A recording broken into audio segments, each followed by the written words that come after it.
Greetings Mavericks and new viewers.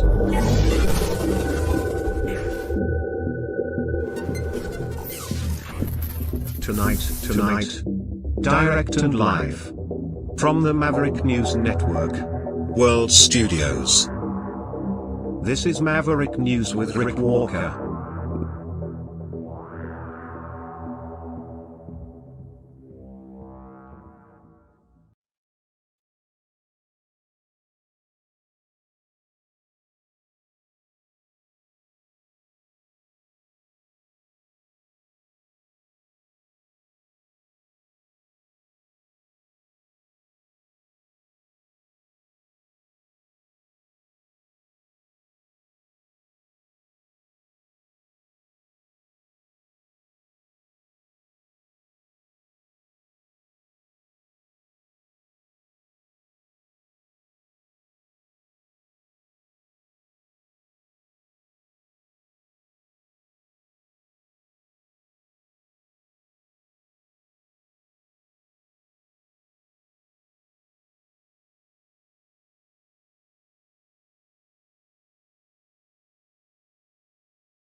Greetings brave Mavericks.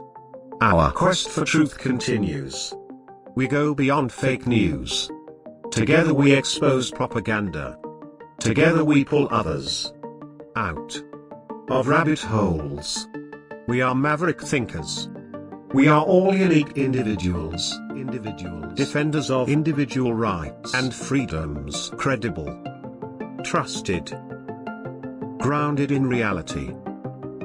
Maverick News, defending free speech, Donate at freedomreporters.com. Do it now. Tomorrow may be too late. Maverick News. The world is watching.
beautiful event for three great people. And they're now looking down, and their parents and wives and all of the people that were there were, devastated, but great people, great people. So thank you very much for being there.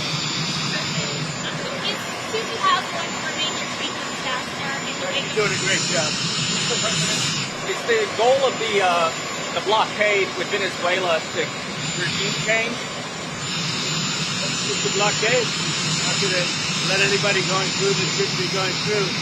You remember they took all of our energy rights. They took all of our oil from not that long ago, and we want it back. But they took it.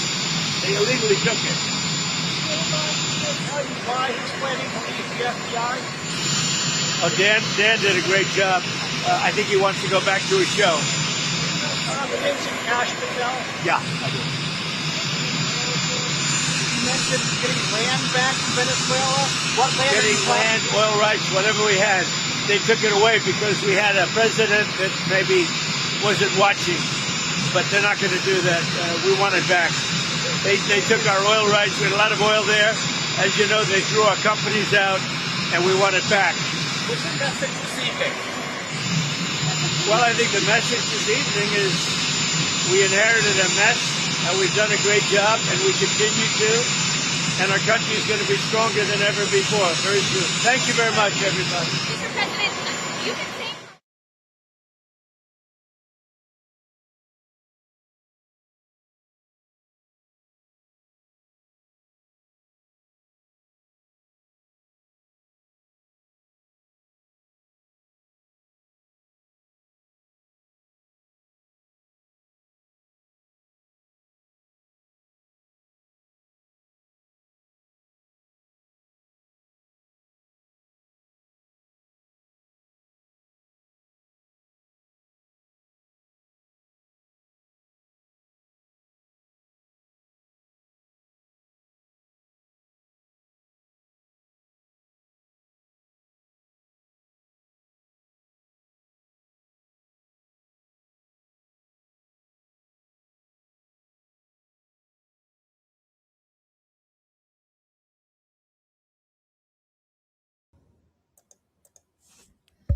Do we have audio now? We should have audio now.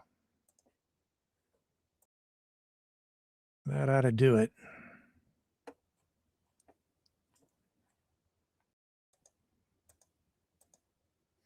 Let's just check in over on Rumble.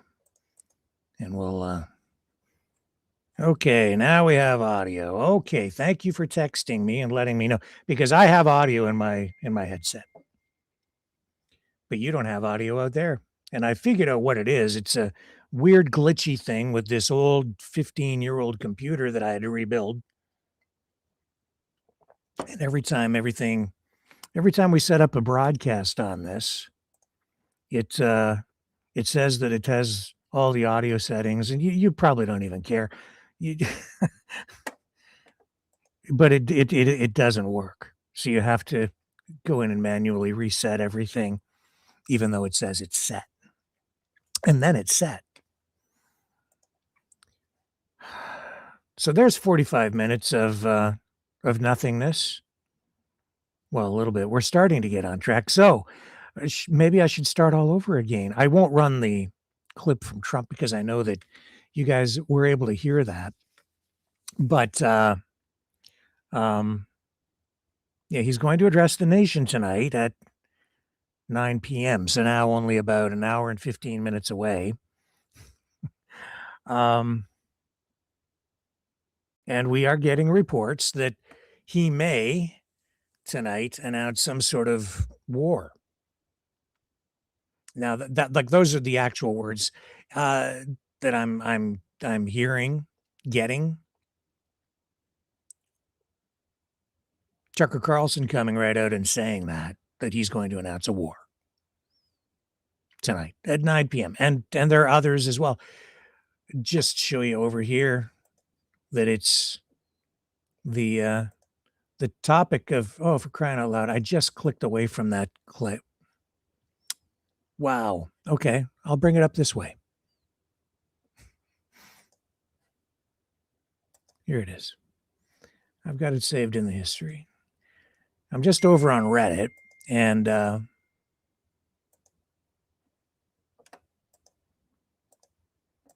you see social media posts about it tonight because the temperature is rising. If Trump declares war on Venezuela tonight at 9 p.m., everyone needs to protest outside the White House. From, I don't know, some account called Serious Bullet. There's just a bunch of stuff. So what are people saying about it? It says, I'm not even joking. I'd be willing to go down there, it says on this account, if we go to war with Venezuela, if we go into another forever war that will cost thousands of American lives, kill millions of Venezuelans, and waste trillions of tax dollars, then I will drive over to Washington, D.C. and protest outside the White House. If Donald Trump drags us into another war, go to Washington, go in front of the White House, and to demonstrate that no one in this country effing wants this. Drive, carpool, take a bus, train, anything in caps. Please spread this. Everyone needs to effing hear this. Somebody else posting, less than a year into this regime, people kidnapped and disappeared, healthcare benefits cut, 1.1 million layoffs, consumer debt spiking, military told us to use our cities as training grounds, invading Venezuela, protests like our future depends on it. Aggressive ad 522, whoever that is, says people I know are not angry enough, IMO, comparing to me. They look at me like I'm crazy. Cloud number 446. I'm so angry that I'm having to take stress meds. And yes, I do go to protests. 14 more replies.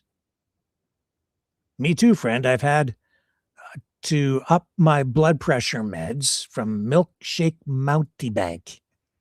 Take care of yourself. We need you in the fight in whatever way you can. Taking care of your health needs to be part of activism. Be well. So obviously this is an anti-war thread. And he goes on, thank you. Yes, I am taking my meds as directed. I'm 67 and willing to fight for this country and our younger generation. My cat is black and tan account says same. I've had to cut back on how much news I consume because of how bad it was getting, which of course is intentional on this administration's part. Seems so. Yeah, it's all the weird stuff, all the negative stuff, it all seems to just come straight out of that White House. Mimo Sahold Theoj account. Mimosa. I don't know what. I can't read that because that's a word. That's a letter salad. Same here, friend. Same here to all of what you said.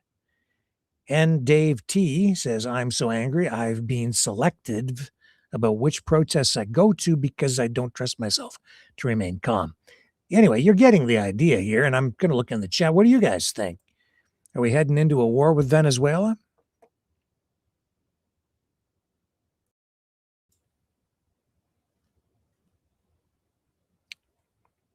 Somebody's looking for the YouTube link. Let me see if I have that. Oh, man, I don't know. When things go haywire, like it really is.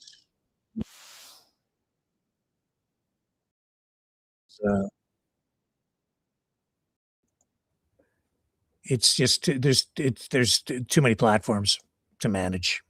If things don't go smoothly, then it all goes very haywire. Off the top and right through. So I'm pretty sure we must be running. It's just that it's going to look like a duplicate right now until I clean things up after. So it hurts the broadcast too because people can't tell which version to click on. Anyway, I can't focus on all the technical stuff and go and review all 10 platforms or whatever we're broadcasting to tonight. I know we're up and running on Rumble and we're running everywhere. It's just whether people find us or not, that's another issue. Because when I set it up earlier in the day, it sets it up so people can see it in advance, and it sort of gets self-promoted a little bit for the subscribers. But when you set it up on the fly, there is no opportunity for emails to go out or for it to even get loaded up into the algorithm. So it gets kind of lost in the mix. But we're out there and people will see the rebroad and they'll see me talking about all the technical problems. So I should just ignore it and just do the program. That's what I should do. So let's do that so that people don't have to listen to me talking about a program that they're watching that isn't a program that wasn't running.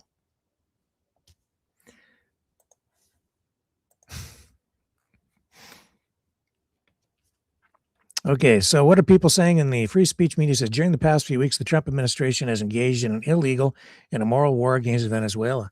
The war violates both United States law and international law. It does. No sound again? I'm going to check that. Really? No sound? No sound. No, there's sound. There's sound. There is. I'm pretty sure.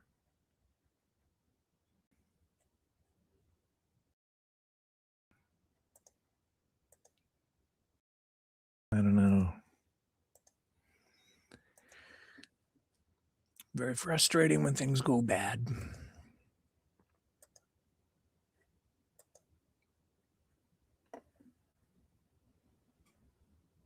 Okay, Jubilee says, yeah, I can hear you. Excellent. Okay, I've got the fresh feed up, so yeah, we're running. Excellent. Thank you, Arthur. See you in the chat too. Thanks for letting me know. Everything's running. Cool. And Jubilee says, who knows, Rick, if there's a war? I thought there already is one. Yeah. I think we've been at war for, years now, really. Years. In a third world war. It just isn't what people were expecting. I think in our minds, we're all kind of stuck in World War II because we've watched so much, or maybe World War II with jets, you know? I don't think people have a full appreciation for the technology that is out there, the lethality of the technology that is being used by certainly the United States, Russia, Ukraine, Israel, just so many nations. The sophistication and the lethality of the weapons is beyond imagination, really. Even the stealth technology, the way the fighter jets can maneuver now, the the cruise missiles, the targeting systems, the drones, the nature of warfare itself has changed, and it's continuing to change and evolve in real time. I had videos queued up, which I couldn't show you last night, of drones being used to deliver supplies by Ukraine to Ukrainian troops on the front lines, and these are just vehicles that are being driven remotely so that you're not risking human lives to get the supplies to the soldiers on the front lines and to bring munitions up there. And so it isn't even about who has the most soldiers anymore. It's about who has the best technology. It's who has the most drones. This is why I kind of wonder how much wisdom there even is, just from a military perspective, in purchasing multi-million dollar or in spending billions of dollars even on fifth generation fighter jets. I suppose you need them in the current scenario, but how long will they even be relevant as the technology progresses? I wonder how long the F-35 will really remain at the top of its game, given that it's slower than fourth gen, a lot of fourth gen and even older aircraft. If it loses its stealth capabilities, if its technology is rendered moot because new technology is able to detect the jets or jam the guidance systems and jam the technology that the F-35s are using. And now what you have is a sitting duck. So I don't know, how long can they keep this stuff secret? How long can they maintain the upper hand? That's why Trump has said that publicly, that when they sell F-35s, they only sell F-35s with 80% of the technology, even to allies. So when you buy an F-35 or a fleet of them, then you're getting something that's only 80% as good as what the United States itself has, because they won't sell the top 20%, the best of the best technology, because they're trying to keep it secret. You know, the Swedes with the Gripen, fourth generation, they have upgradable systems in their they're technically like a fourth gen fighter jet, and Canada's looking at maybe buying those, but they're upgradable and versatile and a lot less expensive to maintain and faster, we're told. So there's a lot of things to consider, a lot to weigh as we venture forward into the future. But I worry that even here in Canada, we're going to end up spending billions of dollars on a bunch of F-35s, which have been around for, quite a number of years already. And we'll have them by the time we put them into service. They may be at the end of their service life, really, in terms of relevance technologically, because it's taken Canada so long to just make the decision and actually pull the trigger, if you will, and purchase these jets. By the time they get off the ground as a fleet, how much life do they really have left in them? They'll be obsolete. Paperweights, probably in 5 years, maybe 10, if that. I don't know. Big decision, big money.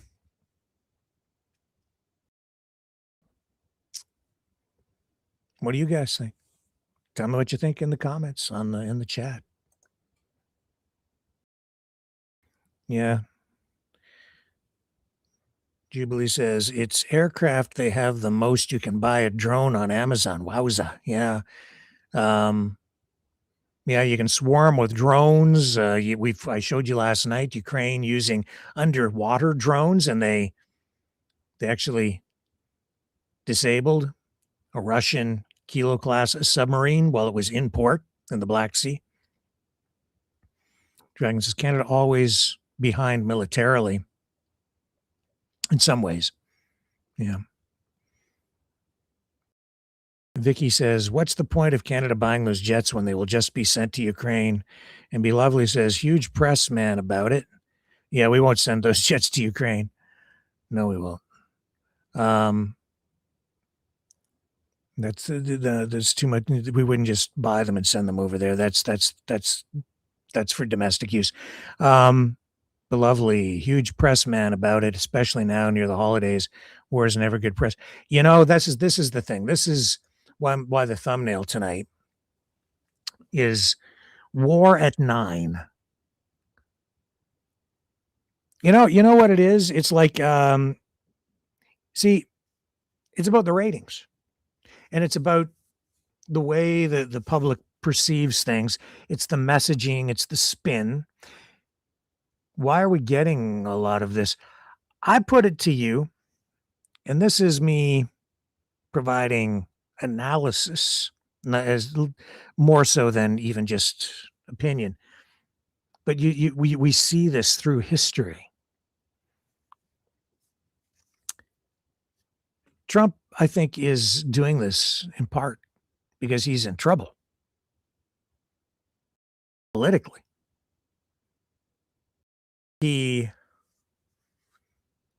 got the Epstein thing cooking. He has an economy that is failing, even as he claims that it's prospering, growing. Unemployment's on the rise. He has rising inflation, serious rise in inflation.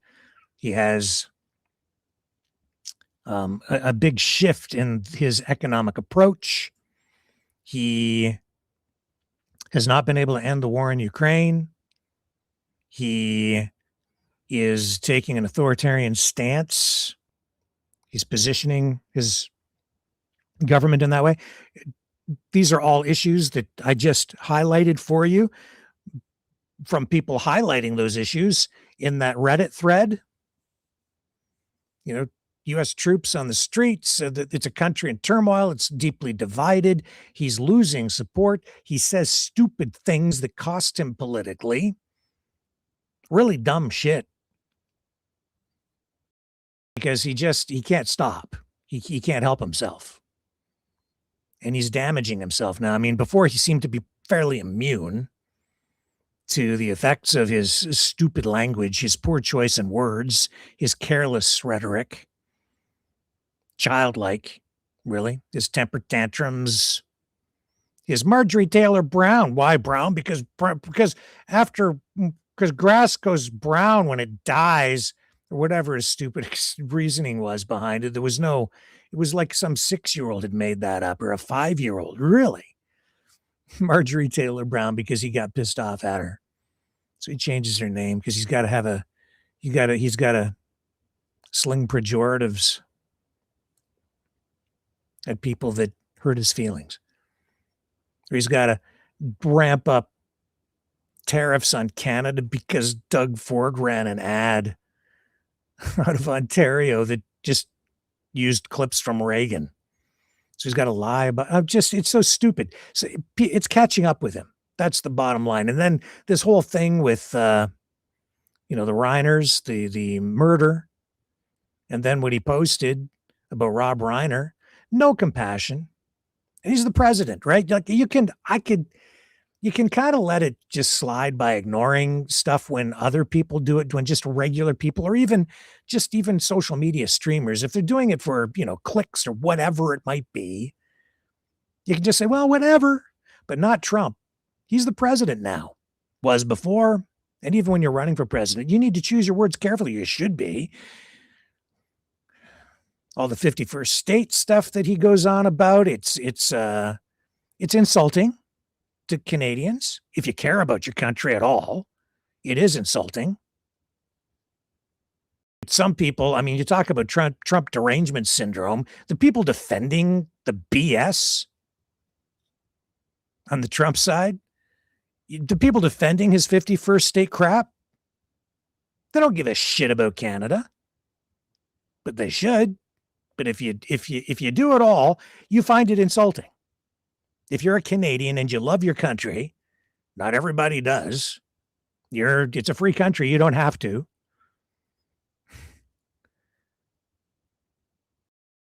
But it is insulting. And so to circle back to what I was really going to, kind of get at, War at 9 used to be film at 11, right?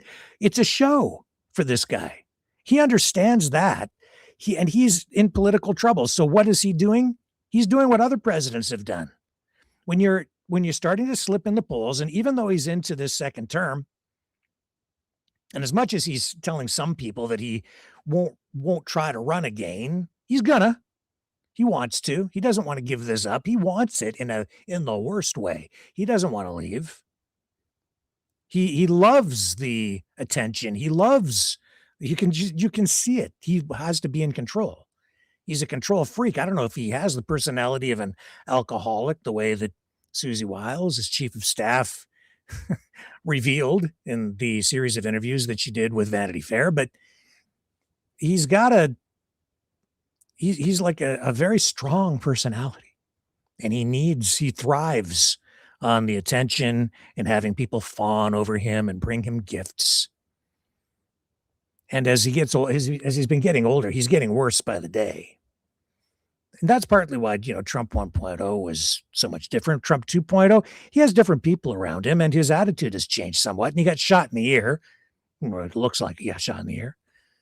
So, he uses that as, he's pissed off now. He was pissed off before. Now he's really pissed off because they tried to take a shot at him, or did they, whoever they is.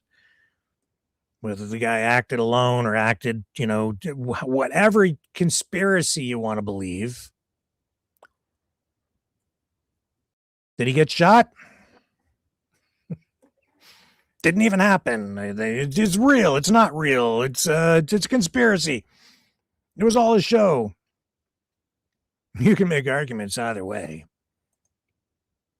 I don't know. What I do see is he's in trouble. He's sliding in the polls, even though he denies it. And I've seen, pro-conservative, pro-Trump conservative. It's not conservative.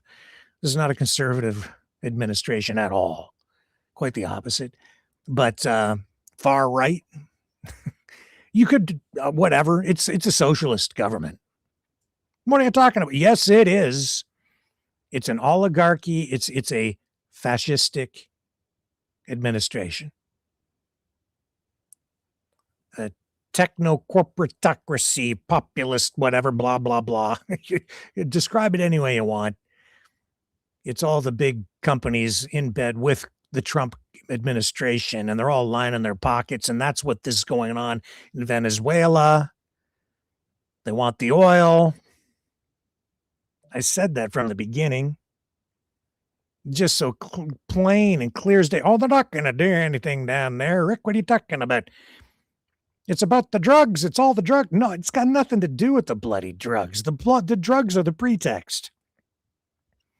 Beware Canada. And beware the people who are beating that drum. Put it that way.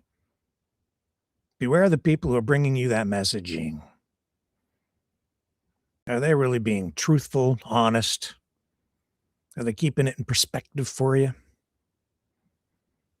Or are they working for somebody? Are they have an agenda? It's the drugs. It's the fentanyl. It's the fentanyl capital of the whole freaking world. Whatever, man. The floor crossers. It's a Chinese plot. China's not, always our friend. I get that.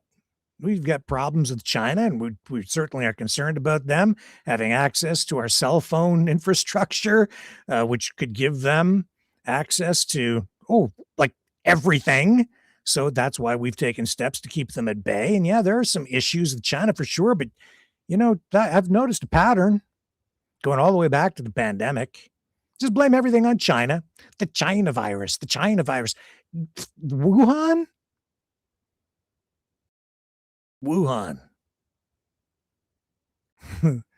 The lab. A bunch of governments had money in there, and Fauci, U.S. government, they were involved with it all. I think Canada had money in there. So who's to blame? Oh, it's the Chinese, it's the China virus. Really, Donald? It's all China, is it? It was all China. Yeah. Yet we know that the U.S. had ties in there. Maybe Canada too. I don't know. Definitely money in there. It was an international operation. And then this virus gets out, apparently, and then they deny it, and then it's there. And I didn't even mean to start talking about this stuff tonight, but it all ties together. And people are like, oh no, Trump's the savior of the world, and he's going to bring world peace, and he needs the Nobel Peace Prize. What? I think that the Nobel Peace Prize, from what I've seen this year, I think that whole bloody thing is corrupt.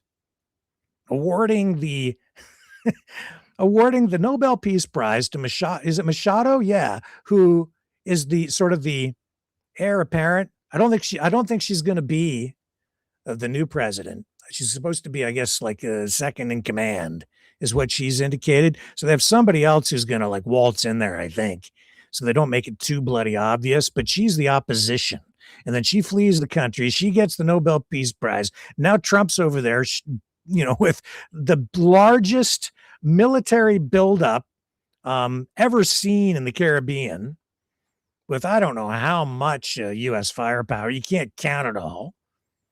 Just sitting there off the coast. He's got a full blockade now all around Venezuela. No oil in or out. It's our oil. It's our land. You stole it. Venezuela stole our oil. You can make an argument for it because they had U.S. companies in there and they invested billions of dollars, and then they got kicked out of the country. And then, yeah, as we found out from Grok in our Rockin' with Grok session last night, what did we learn? That, yeah, these U.S. companies were awarded penalties after having been kicked out of the country, and in some cases they have not been paid. And so they want their money back. But does that justify an invasion? Well, I guess it does if you're like I say, a fascistic oligarchy with, focused on social corporate, or not social welfare, but corporate welfare. Got to take care of them, my big rich friends. So got to get them their money back. Glad they get kicked out of the country. Start to dig a little deeper. I don't know. Probably some issues down there in Venezuela. A clash of ideologies, capitalism versus communism, socialism. Is it the U.S.? Does the oil really belong to the United States? Did they steal all the oil? I don't think they stole the oil. I don't think Venezuela stole the Venezuelan oil. I think that they had investments come in from U.S. companies and maybe it wasn't handled the way it should have been handled, because that's what happens in sovereign states that become communist dictatorships when they kick out the capitalists. What they do is they just take it all. They nationalize it. And you get what you get when you leave, because they're a sovereign country and they get to make up their own rules. So you take your chances when you go into a country as a big corporation and you invest like that, and you hope that they stand by their word and honor their contracts. But sometimes that stuff don't happen. But sometimes there are extenuating circumstances. So we should really be looking at it a little bit deeper. But what's the impact on the people? There's the larger question at the moment. Does it justify a frickin' war? Is there morality behind that? How many people have to die to make sure that ConocoPhillips gets their cash? Or Exxon? Because that's what it's about, folks. They're pissed. They feel that they're owed billions of dollars and Trump's going to get it for them. If not in oil, then in blood. Truth. There's the truth. Hello, Alberta. Hello, Canada. Are you paying attention? It's all the drugs. It's the drugs. It's all the cocaine and the fentanyl on the boats, as Trump put it on several occasions. And there's no fentanyl coming out of Venezuela to the United States. Oh, no, that would be the fentanyl from Canada going to the United. Oh, yeah, the fentanyl. Right. That doesn't really flow in that direction. It flows the other way. We need to secure our goddamn border because I see a problem the other way. Oh, and the banking stuff. Oh, they're laundering the money. The Canadian bank. Are you aware that a lot of that was going on at U.S. branches of Canadian banks in U.S. cities? So it's a U.S. Canada problem back and forth. It's not just a Canadian problem. So don't be slinging rocks when you're living in a glass house there, Mr. Trump. MAGA types.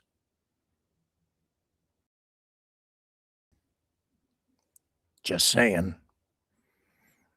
I see a lot of parallels, and in the kinds of parallels now being drawn with Canada involved, and this is, I would say, unprecedented in my lifetime. Maybe not so much in the past when you go back to the 1800s and we ended up burning the White House in the War of 1812. But some people just seem determined to revisit old conflicts in order to justify new ones.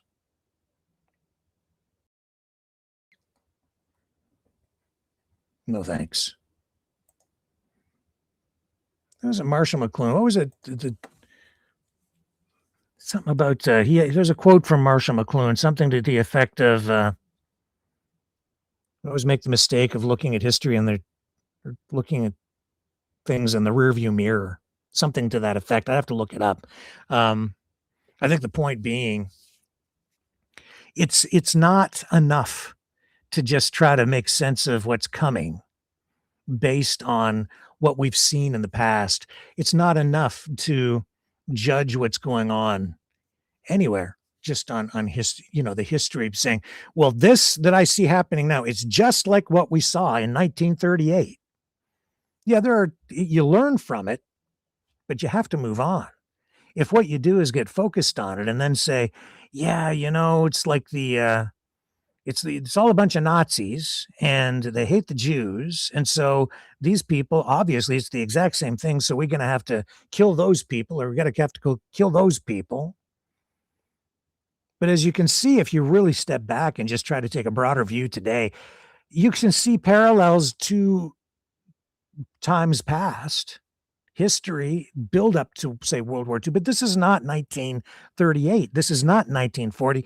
There are elements of that still in play today, because these conflicts, these struggles, this friction that we've experienced back then, it's still present today. It never really went away. It was subdued for a lot of different reasons, not the least of which is the adoption of the rules-based international order and living under the nuclear umbrella, and having the dominance of the United States leading NATO. But it's a different time. Technology is different. Countries have evolved. Political ideologies have shifted, morphed. And so it isn't the same. And you can see it, like a lot of the politics going on right now. It sort of defies description. And that's because a lot of these terms too have been overused and thus watered down. Now everybody's a goddamn Nazi, because everybody's accusing everybody else of being a Nazi. So now it's been used so much, it doesn't even mean anything anymore. More accurate, I would say, in many cases, just to use a more generic term and say, though, these people are authoritarian and these people are whatever they are. So where does that leave us tonight? We're in a lot of trouble. Is really what it comes down to. And people don't really understand it, because the other reason these terms, the titles, or the names attached to these political ideologies, communism, fascism, even populism, they don't really quite apply anymore, because what you have is communists not admitting that they're communists, and fascists completely denying that they're fascists. Well, at least they have been until maybe lately. Trump is in the office and Zoran Mandami says, well, would you still call him a fascist? And Trump says, that's okay. It's just easier that way. And he's not even trying to hide it, because he definitely has fascistic tendencies. Very authoritarian.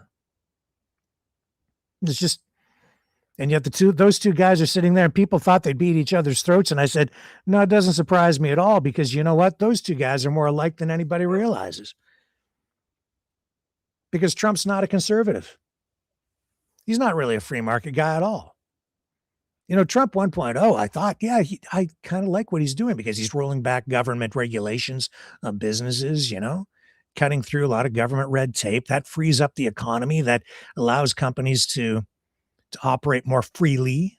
There's more freedom in that. That incentivizes more investment. It reduces costs for companies, and that makes the economy more efficient. I was in favor of a lot of that stuff. But this ain't that. And he's not a conservative. He's all about control. That's what tariffs are. That's the ultimate form of control. And that's what we're getting with this worldwide war on trading partners through tariffs, tariff war with everybody. This is the thing too about Trump. He will not pick on somebody his own size. Have you noticed? And he doesn't even want to pick on people, like really doesn't really want to go to war or stand toe to toe with anybody who's even close to being equal in size. And what he's done here in Venezuela is he's just bringing overwhelming force to a country that just doesn't have much to throw back. But tonight we're seeing more rhetoric from like China. We're seeing more rhetoric from the Russian side and Iran. The Maduro's not really quite alone, but I don't know if these other countries really have the resources or the backbone or the will to stand up to the U.S. in their hemisphere of dominance, because that's what this is also evolving into. We've talked about that here on the program too, in a way that really other programs, very few other programs have been, just explicitly and just straight up telling you what's going on out there. Excuse me. This is what's happening. This is, and this is the world being carved up into spheres of dominance. The United States in the Western Hemisphere is going to be the dominant power. And the other countries, China, India, Russia, and their allies, they have to stay out of here. And in turn, this is the shit that Trump and Putin were talking about when they met in Alaska. They weren't talking about a peace deal for Ukraine. They're sitting there saying, well, Vladimir, yes, Donald, I promise I will stay out of your backyard if you stay out of ours. You can make deals or whatever, but don't be coming here with your military. No boots on the ground in Europe. I think I have a clip, actually. Putin was addressing this very thing. I think today or last night. See if I can find it here. He's talking about this very bloody thing.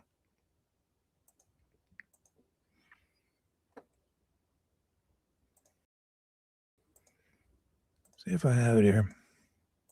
Vladimir, where did you go, my friend? Now, I don't mean to be too critical of Vladimir Putin. Because as much as I see the Ukrainian side of things, I do see the Russian side too. I do think there's, some legitimate concern there about the expansion of NATO, but it doesn't justify what they've done in Ukraine. It doesn't justify a bloody war. And, we can have those conversations too. I don't know where he went. Vladimir Putin, where did you go? I just don't like it when Vladimir threatens to nuke us. And that's really what that's the power he has. That's the leverage that he has. He knows it and he uses it. He's quick to make that threat. And in fact, we're seeing even tonight posts online about those Iranian hypersonic missiles going into active service, we're told, before the end of this year in Belarus, which means that they'll have these theoretically unstoppable hypersonic missiles capable of hitting pretty much everywhere in Europe before the end of the year. Let's see if I've got the clip. I think this is it here. I don't think that's the right one.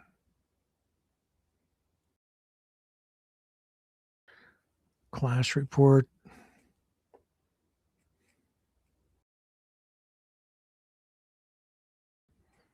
Well, you're getting the message. There's all kinds of this stuff. I'll show you what's on this feed. Should probably just go to RT. They probably have it up over there. Here.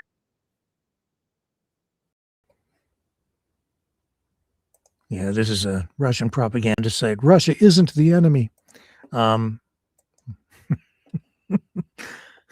Okay, they're our great friend. Citizens of Western countries to hear me too. You are currently being persistently persuaded that all your difficulties are the result of some hostile actions by Russia, that you must pay for the fight against the mythical Russian threat out of your own pocket. All of this is a lie. The truth is that the current problems faced by millions of people in the West are the results of years of... Yeah, he's our friend. I don't think so. I don't know if he has to be the enemy, but I'm not so sure that he's our friend. Here you go. Here's the post about the hypersonic missiles. Defense intelligence posting, Putin's hypersonic hammer. Oreshnik missiles hit combat duty in weeks. Maybe. Russian President Vladimir Putin announced today that the advanced hypersonic Oreshnik and intermediate-range ballistic missile system will enter combat duty before the end of 2025, potentially within weeks. Speaking of the Defense Ministry's annual board meeting, Putin highlighted the weapon's rapid deployment as part of Russia's ongoing military modernization. First combat tested against Ukraine in November 2024. Oreshnik is described as carrying multiple independently targetable warheads, traveling at speeds exceeding Mach 10 capable of overwhelming current defense systems. The move underscores Moscow's strategic advancements amid heightened global tensions. Are you scared? I am. This is, we've entered a time that is far more dangerous than it was even at the height of the Cold War. Far more volatile, far more complicated. I don't know how you keep the genie in the bottle much longer. Because look at this. I've got a Reshnik nuclear-tipped hypersonic missiles. I'll nuke you. I'll nuke you if you piss me off. I'm gonna nuke you. I don't like it when they talk like that. And I know some pro-Russian people don't like it when I say I don't like it when Putin threatens us with the nukes. I don't like it when anybody's threatening anybody with nukes. But that's the trump card, the nukes. If you want a seat at the table with the big boys, you got to have nukes. And that's why after World War II, when the United States was the only country, well, sort of, because the United States only country with the nukes? Not really. This is the thing Trump doesn't seem to understand, or Americans. The United States was allowed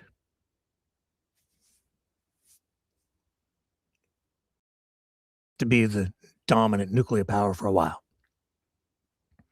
But they didn't develop that all on their own. Remember we ran the film about the history of the development of the nuclear weapon? And Canada was even involved in that. Canada's a nuclear power. We just didn't make the nukes, the weapons. But we make nuclear reactors, and then we even sell them to other countries because we have the technology, because our scientists, they were partly involved in the development of the nuclear bomb too. And then the allied countries, NATO, we all work together, and we're like, yeah, okay, the United States takes the lead, and we'll all be working together, but that's all falling apart now. And that's why this is so dangerous, because you've seen, Russia got the technology stolen and then developed, and then, then they became a nuclear power to rival the United States to balance it out. And then we're living under mutually assured destruction. But then other countries, Israel got it. Now you have a bunch of countries, China. Who else has the nukes? There's a bunch of countries. Let's look it up, because there's so many. I think, it's surprising how widespread this is. It's disturbing, difficult enough, and scary enough when only 2 countries had it.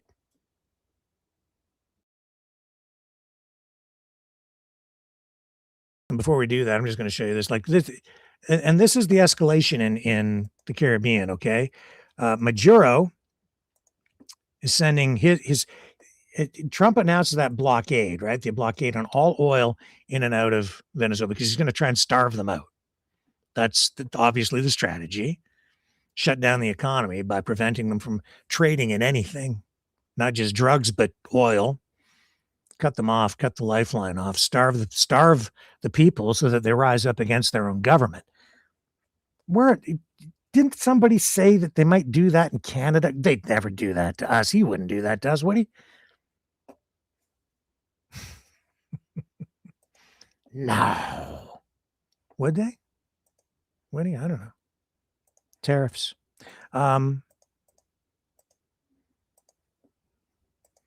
So how's Venezuela responding? Well, this is stock footage because it's propaganda too, but we're hearing that Venezuela is escorting with its ships, tankers, oil tankers,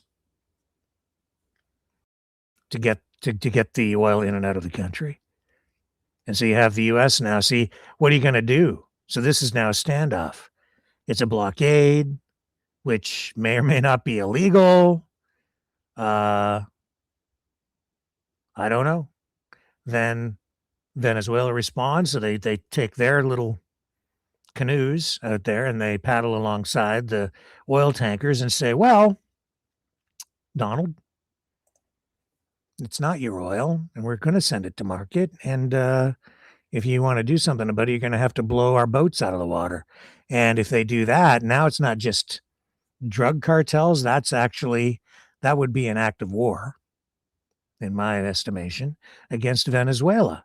They'd take out like a military vessel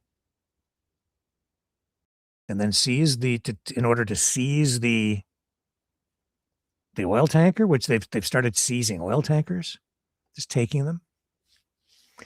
This is dangerous. And then you have Venezuela's allies, Russia. I don't know what happens, man.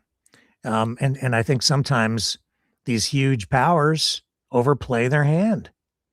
And then, film at 11 or war at 9.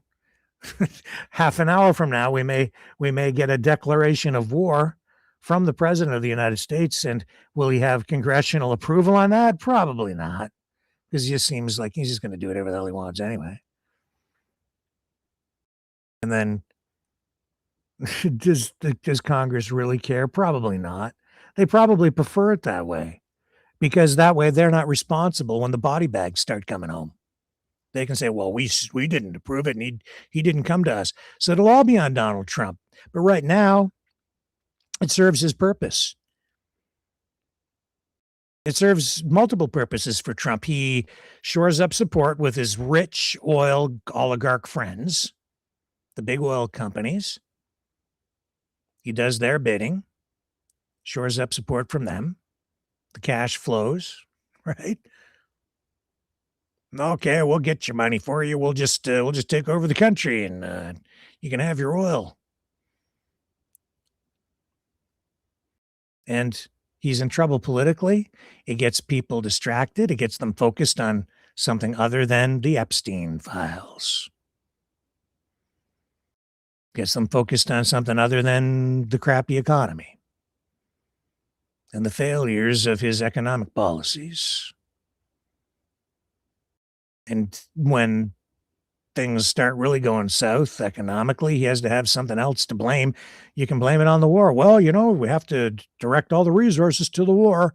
Everybody's got to do their part. You're just going to have to suck it up. When in fact,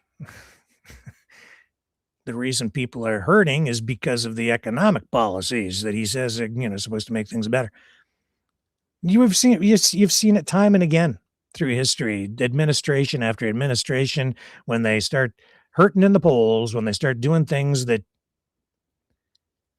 are not effective, and they need to get people back on side, just have a war. You have to make yourself out to be the victim in order to justify the war. And Trump's rhetoric is not really working. This is good. I think this will backfire on him. If he actually does launch some sort of a war against Venezuela, it probably won't go as smoothly as he thinks, because these things rarely ever do.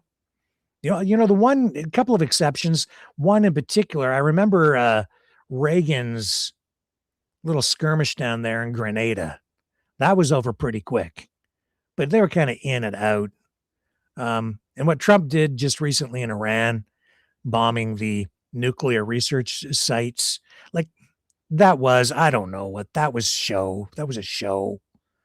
He warned them in advance. They probably moved all their shit out of there. Certainly they moved their people. I don't know how much damage was really done. We're hearing reports that they're kind of already back in business, developing their nuclear weapons. And there you go. I didn't even get to the point yet where I told you, who actually has nuclear weapons. Let's rock with Grok. Grok will tell us. How about that? Okay, time to rock with Grok.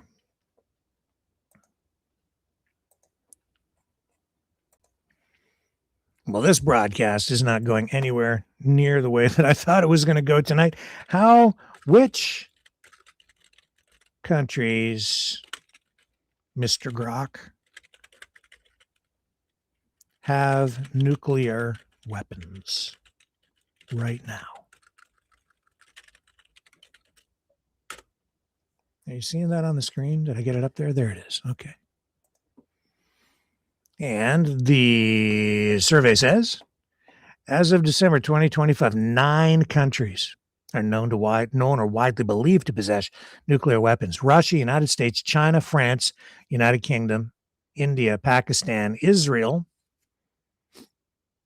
which maintains a policy of deliberate ambiguity but is universally considered to have nuclear weapons, and North Korea.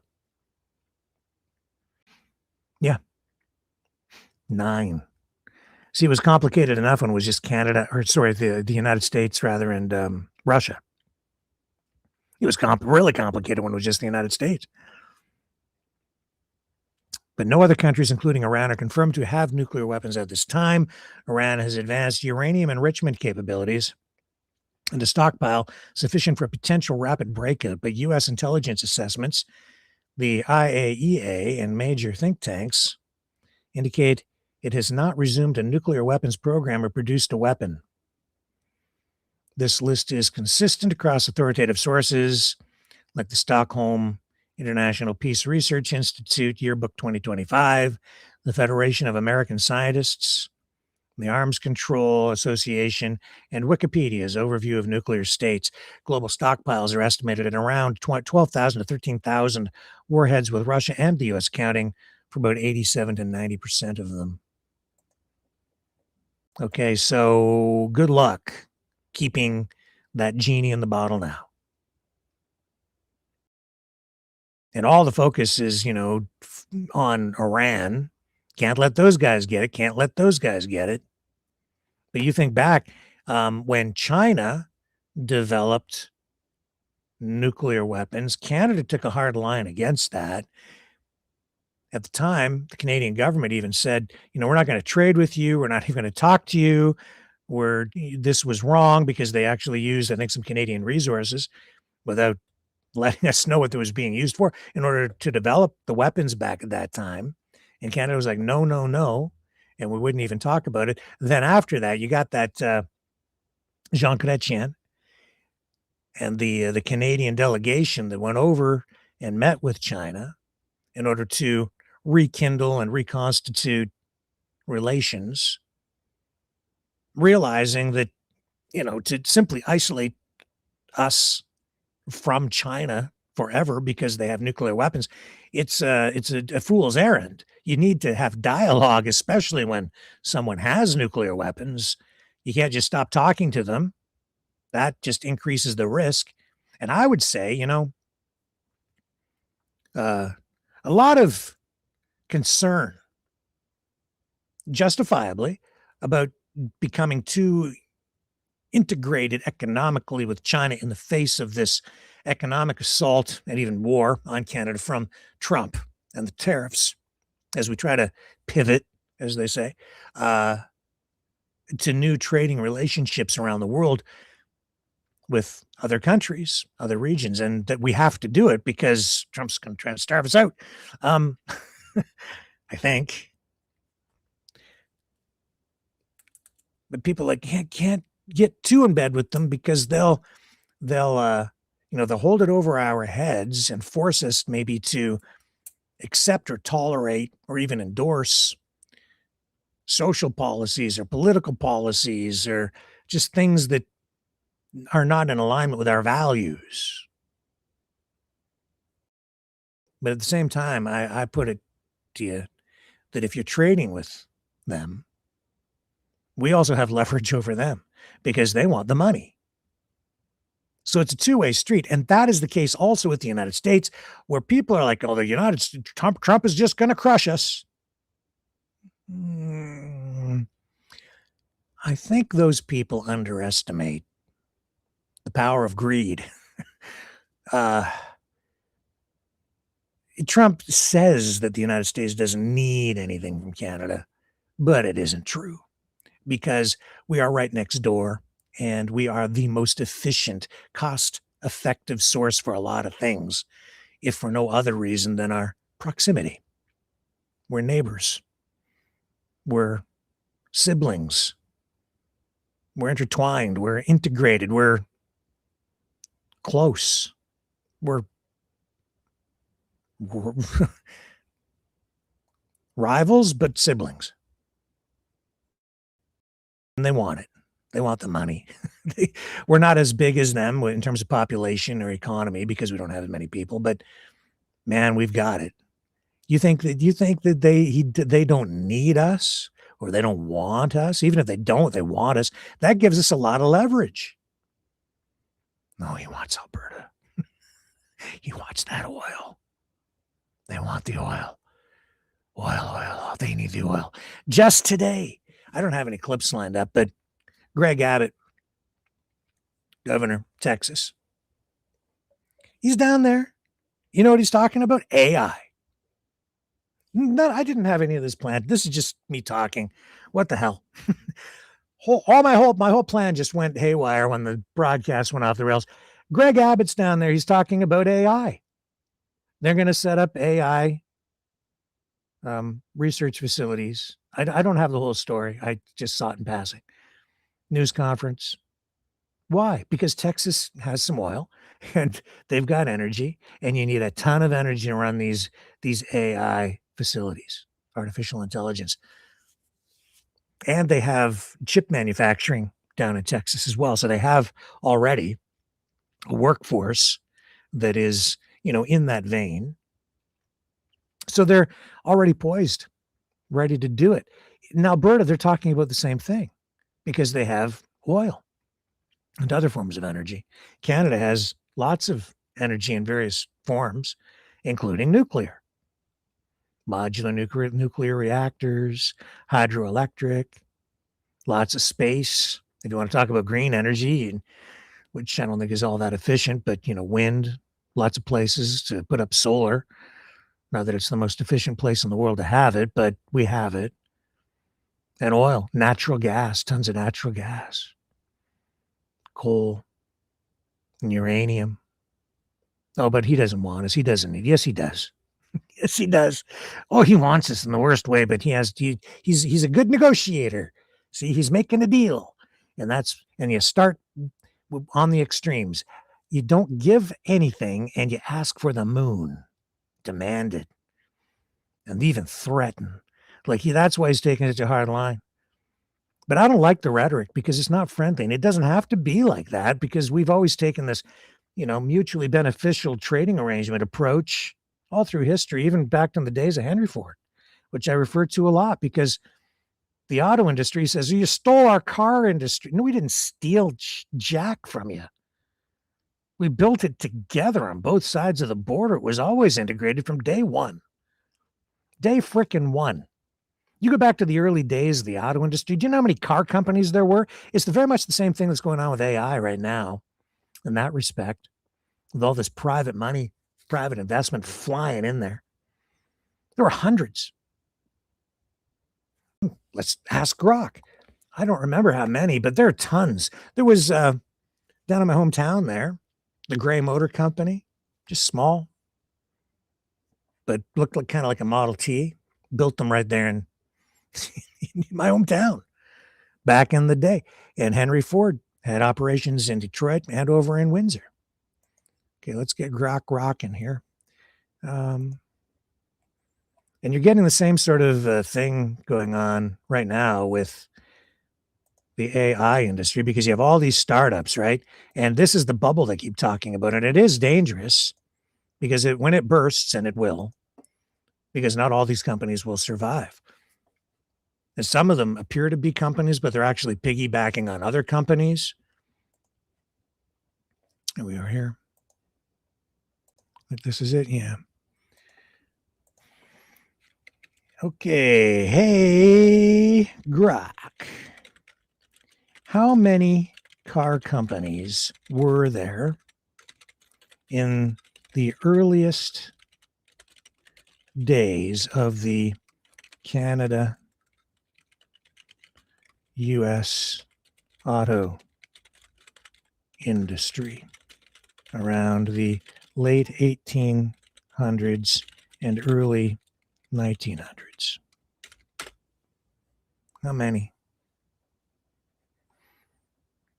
Lots. There were lots. Around 1900 to 1910, there were over 100 to several hundred active automakers at any given time. The peak occurred in the 1910s with hundreds operating simultaneously.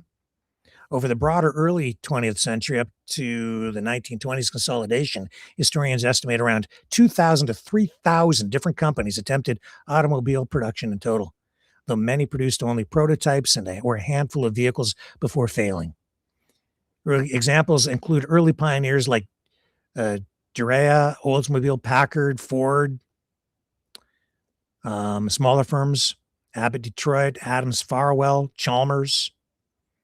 By the 1920s, consolidation reduced the number dramatically to 88 in 1921 and 44 by 1927, leading to dominance by the Big Three, which is just what everybody remembers, and that's what's stuck in old Donald J. Trump's head. The Big Three, we got to get all that back. We got to look. He's looking in the rearview mirror and living in the past.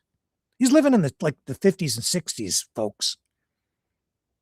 Because that was the time of dominance by the Big Three. When honestly, especially in the 70s, the Big Three were largely making a lot of crap. And that's why imports began to eat our lunch, because they got lazy and fat. A lot of it because of tariffs and protectionism at the time, but we could get into that more later. Canada's early industry was much smaller and closely tied to the U.S., with most production influenced by American companies or partnerships. Large-scale manufacturing began in 1904 with Ford Motor Company of Canada in Windsor, Ontario. Only a handful of independent Canadian attempts existed in the 1800s to early 1910s, such as Fossmobile, Leroy, Tudhope, Russell Motor Car Company, Galt, Grey, Dort. There you go. That's the one from my hometown. McLaughlin, later absorbed into General Motors Canada in 1918. American Motors Corporation, they've got a lot of history in Canada too. And they were swallowed up by Chrysler, which also absorbed Jeep. And then that all got swallowed up. That Mercedes swallowed them up. And then that got sold off and swallowed up by Stellantis, which owns it all now. And it's whatever form it really is. And this is where Trump is also just delusional. He doesn't have a true perspective on what this is all about, because in his mind, it's like the Big Three. You got to get them all back, bring the manufacturing back, blah, blah, blah. Where Canada and the U.S. is concerned, it's always been an integrated thing. We didn't steal anything. We didn't steal it. He's stealing it with tariffs. In a way, he's saying, screw you. We're not going to buy anything from you. Anything made in Canada we're going to tariff the snot out of it. Screw you, Canada, taking your jobs. We're not going to work with you. We're just going to take it all for ourselves. Well, good luck with that. Because that's just going to hurt us, and it's hurting them, because in the end, it just makes us poor. It walls us off. It's just the stupidest bloody thing. Henry Ford knew that. That's why he paid his workers above market rate, in order to get people to work for him and then retain them, and to make sure that they had enough money to actually buy the products that they produced. So as much as he was a capitalist, he also understood the importance of a fair deal, a good deal, and the benefits of paying people what they're worth. Sort of. Not always, hence unions. And those conflicts continue today. And that's why, too, speaking of unions, I'm just babbling here, blah, blah, blah. Sorry about that, but whatever. Speaking of unions, that's why, Trump and MAGA isn't that a conservative movement. It's not. It's as socialistic as they come. It's just that it's neo-national fascistic socialism. That's what it is. And some people are like, yeah, this is, I never thought we'd see this. This is a reconstituted 1938 style German fascism. count me in. No thanks, because it's morphing into that, because this whole MAGA thing, the tent has been cast to kind of capture people from here and from there, and it's converging and it's coming together, and it's completely dysfunctional because you have communists and fascists and union types and capitalists, and everybody's just looking to cash in. And it's very authoritarian. I've been thinking a lot about that too. I'm kind of taking exception to the whole use of the "we the people" thing. It's a very American thing, and I see this just being used in Canada, especially by these 51st staters, the Alberta Independence people. They keep invoking, and the sovereign citizens people, and people are just misguided and think that it's like still a Canadian thing. We the people. That's not a Canadian thing. The concept is not Canadian in the least. And I'm not even sure that it's democratic. It's supposed, like, you can interpret it in a variety of ways. And you know what it comes down to? This is why it's been sort of twisted over time. If it even was twisted, maybe this is even what was meant. The United States, right from the beginning, with those words, "we the people," it's a collective thing. It's not about I always viewed the United States in just those three words as saying "we the people," and that to me represented democracy. And through democracy, you're getting the expression collectively of individuals through democracy. But when I'm listening to the people who are using those words today, to the various political movements that are afoot, they're bastardizing it, in my view, because they're applying a collectivist perspective and ideology to it. This populist movement has hijacked "we the people" to turn it into a socialistic movement.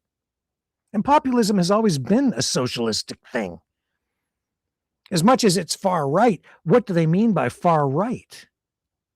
Well, I think that it goes so far right that it circles around and it touches into communism, and they converge over there. If, in fact, you want to look at it that way, I've always put them over on the left because it's not conservatism. And "we the people," those three words, "we the people," it's a group. But is it an expression of the will of individuals as a collective, or is it just like "we the people"? Well, in the United States, and certainly through this concept of unitary executive power, which if you want to find out more about it, you can look it up. Unitary executive power. And this is something that this Trump administration is embracing. And that is to say that they want to give all the power to the president. That's not an expression of "we the people." That's convincing a lot of people to vote for you to give you the power, to give a person the power, one person. And so he gets to do whatever the hell he wants, and he's above the law. And we've seen him position himself that way with court decisions over time, even coming into office this time, where they got a Supreme Court decision on that very question. And I was even supportive of it just to some degree in my rhetoric and my analysis of it, saying, the president does need to some degree be kind of above the law as it would apply to normal people, because he's asked to make very difficult decisions, especially leading into times of war, where he has to decide if this person's going to die or that person's going to die. And so to some degree, he needs like a degree of immunity so that he's not second guessing, third guessing, quadruple guessing his own decisions in the face of an existential crisis for the country. If he needs to make a decision on whether he needs to blow a boat out of the water, he should be allowed to do that. But if he starts to abuse it because he now has immunity from prosecution, and because the United States is not a member of the ICC or, these international courts, he feels invincible. There's nothing he can't do. Susie Wiles, his chief of staff in the Vanity Fair interviews, said that very thing. He thinks there's nothing he can't do. And at this point, he sort of can't. He's right. Declare war, don't go to Congress. Deport people, doesn't do whatever you want. Laws don't apply to him, domestically or internationally. He can do whatever the hell he wants. He's up to, what is it, 85, 95 people that he's killed off the coast of Venezuela, just blowing boats out of the water? For drugs? No due process, don't know, no names, don't know who they are. The double tap thing, they're not going to release the video of that because they say it's top secret. Yeah, it's top secret because what they did, they don't want people to see. It's embarrassing and possibly incriminating. But who's going to enforce any kind of a law on Donald Trump now? It's not going to happen domestically, and they don't belong to any international court. There's no mechanism in place to hold him accountable, or maybe even Vladimir Putin, who, by the way, as part of the peace deal in Ukraine, is asking for immunity from prosecution on war crimes. Just so you know, if you hadn't clued in on that, if he hasn't committed any war crimes, why is he asking for immunity from prosecution?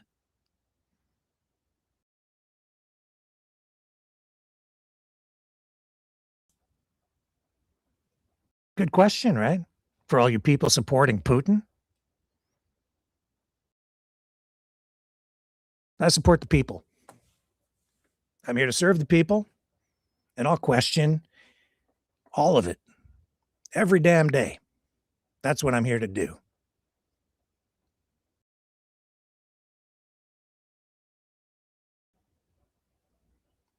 Because democracy depends on a free and, to some degree, even independent media. And there's not many of us left, if any. It's pretty lonely over here.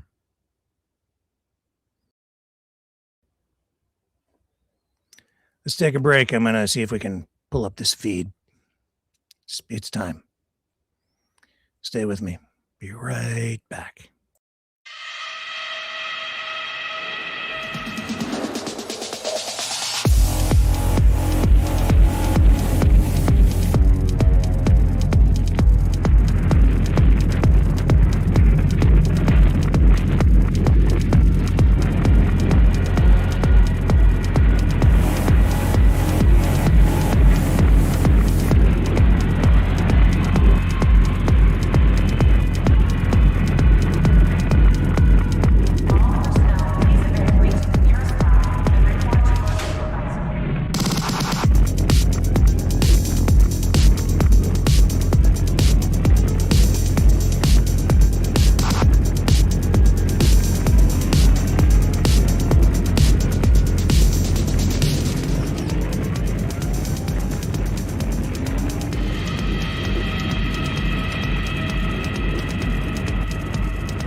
Maverick News.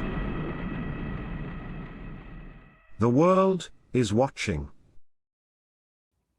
Okay, I have what should be the feed, so let's put it up. It hasn't started yet.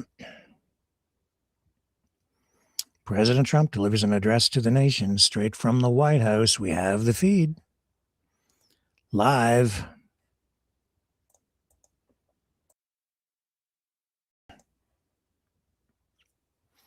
Just going to look in the chat.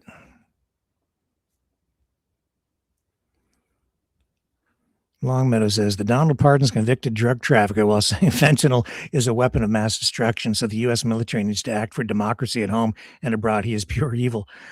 He's sure, yeah. That about sums it up there, Longmeadow. Yeah.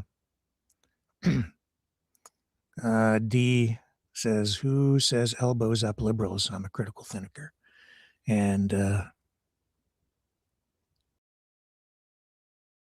D, how about just a good old common sensor? I'm not sure what that means.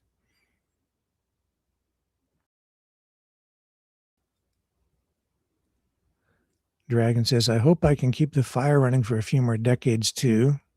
Not sure. Jubilee says, is war a purpose? Not. I think you have to go back further in the chat to make sense of some of these to get them in the proper context. These comments, just going to scroll back a bit. Dragon says, Roman Empire went in that route. Something. Vicky says the United States with Trump as president, no place is safe if they have something Trump wants. This is very scary.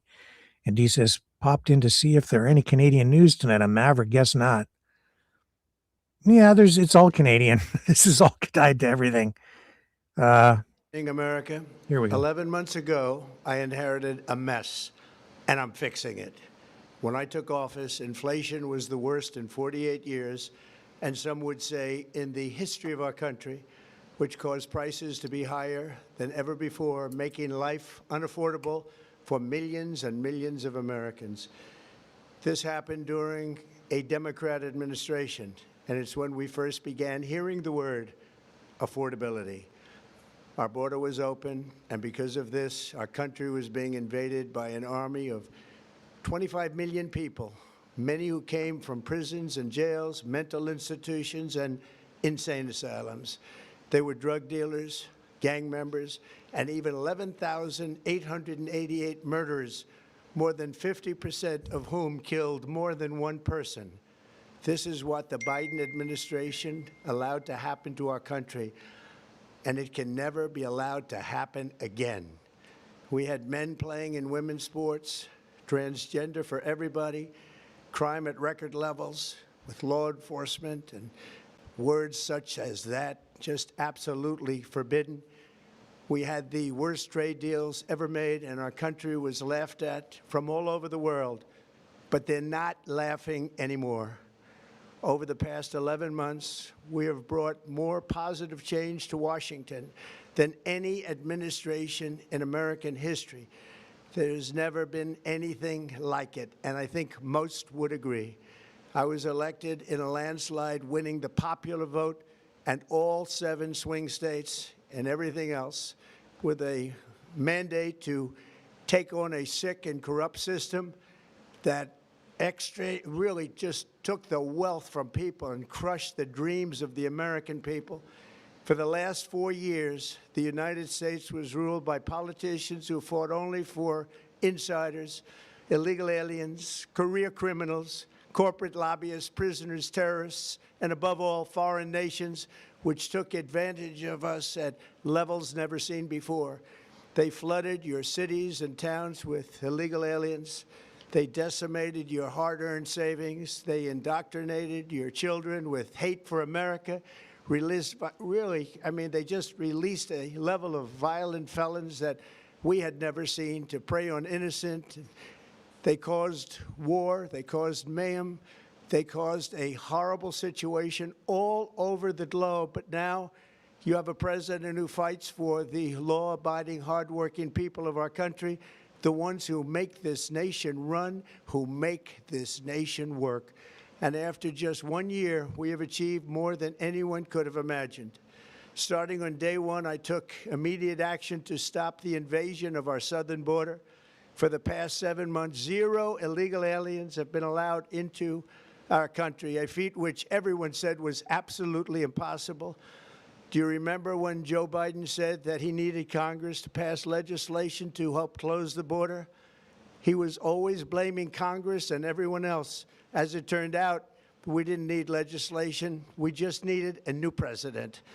We inherited the worst border anywhere in the world, and we quickly turned it into the strongest border in the history of our country. In other words, in a few short months, we went from worst to best.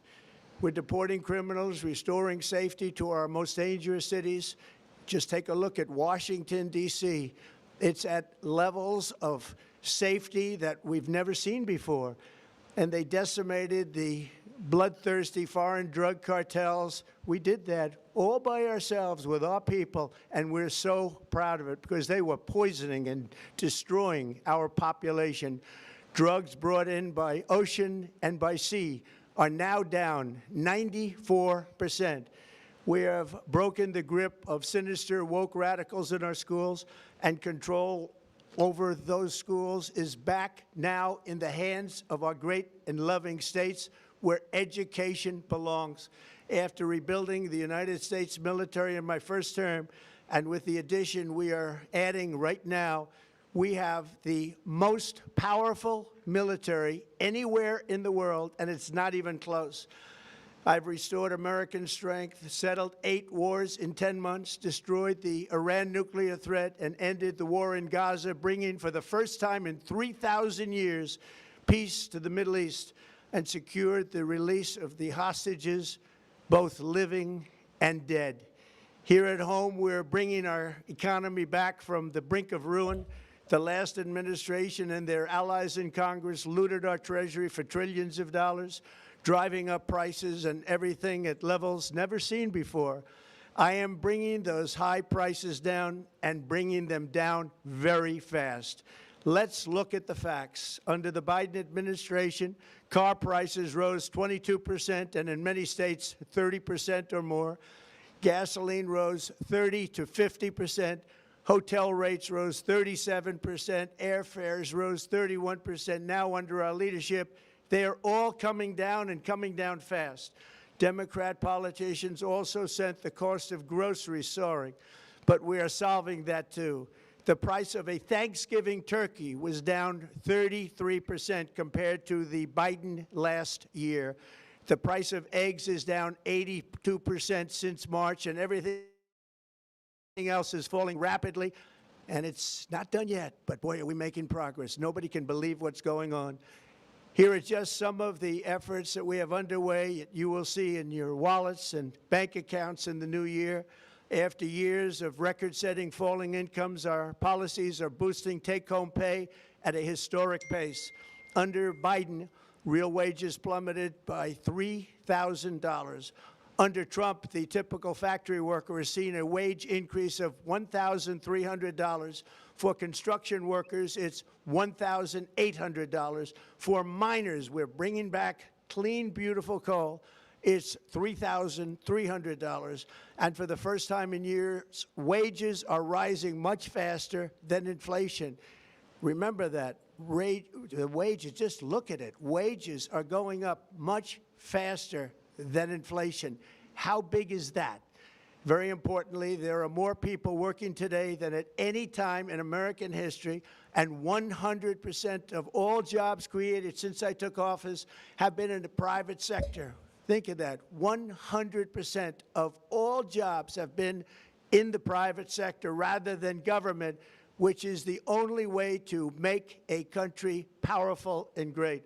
This historic trend will continue. Already, I've secured a record-breaking $18 trillion of investment into the United States, which means jobs, wage increases, growth, factory openings, and far greater national security.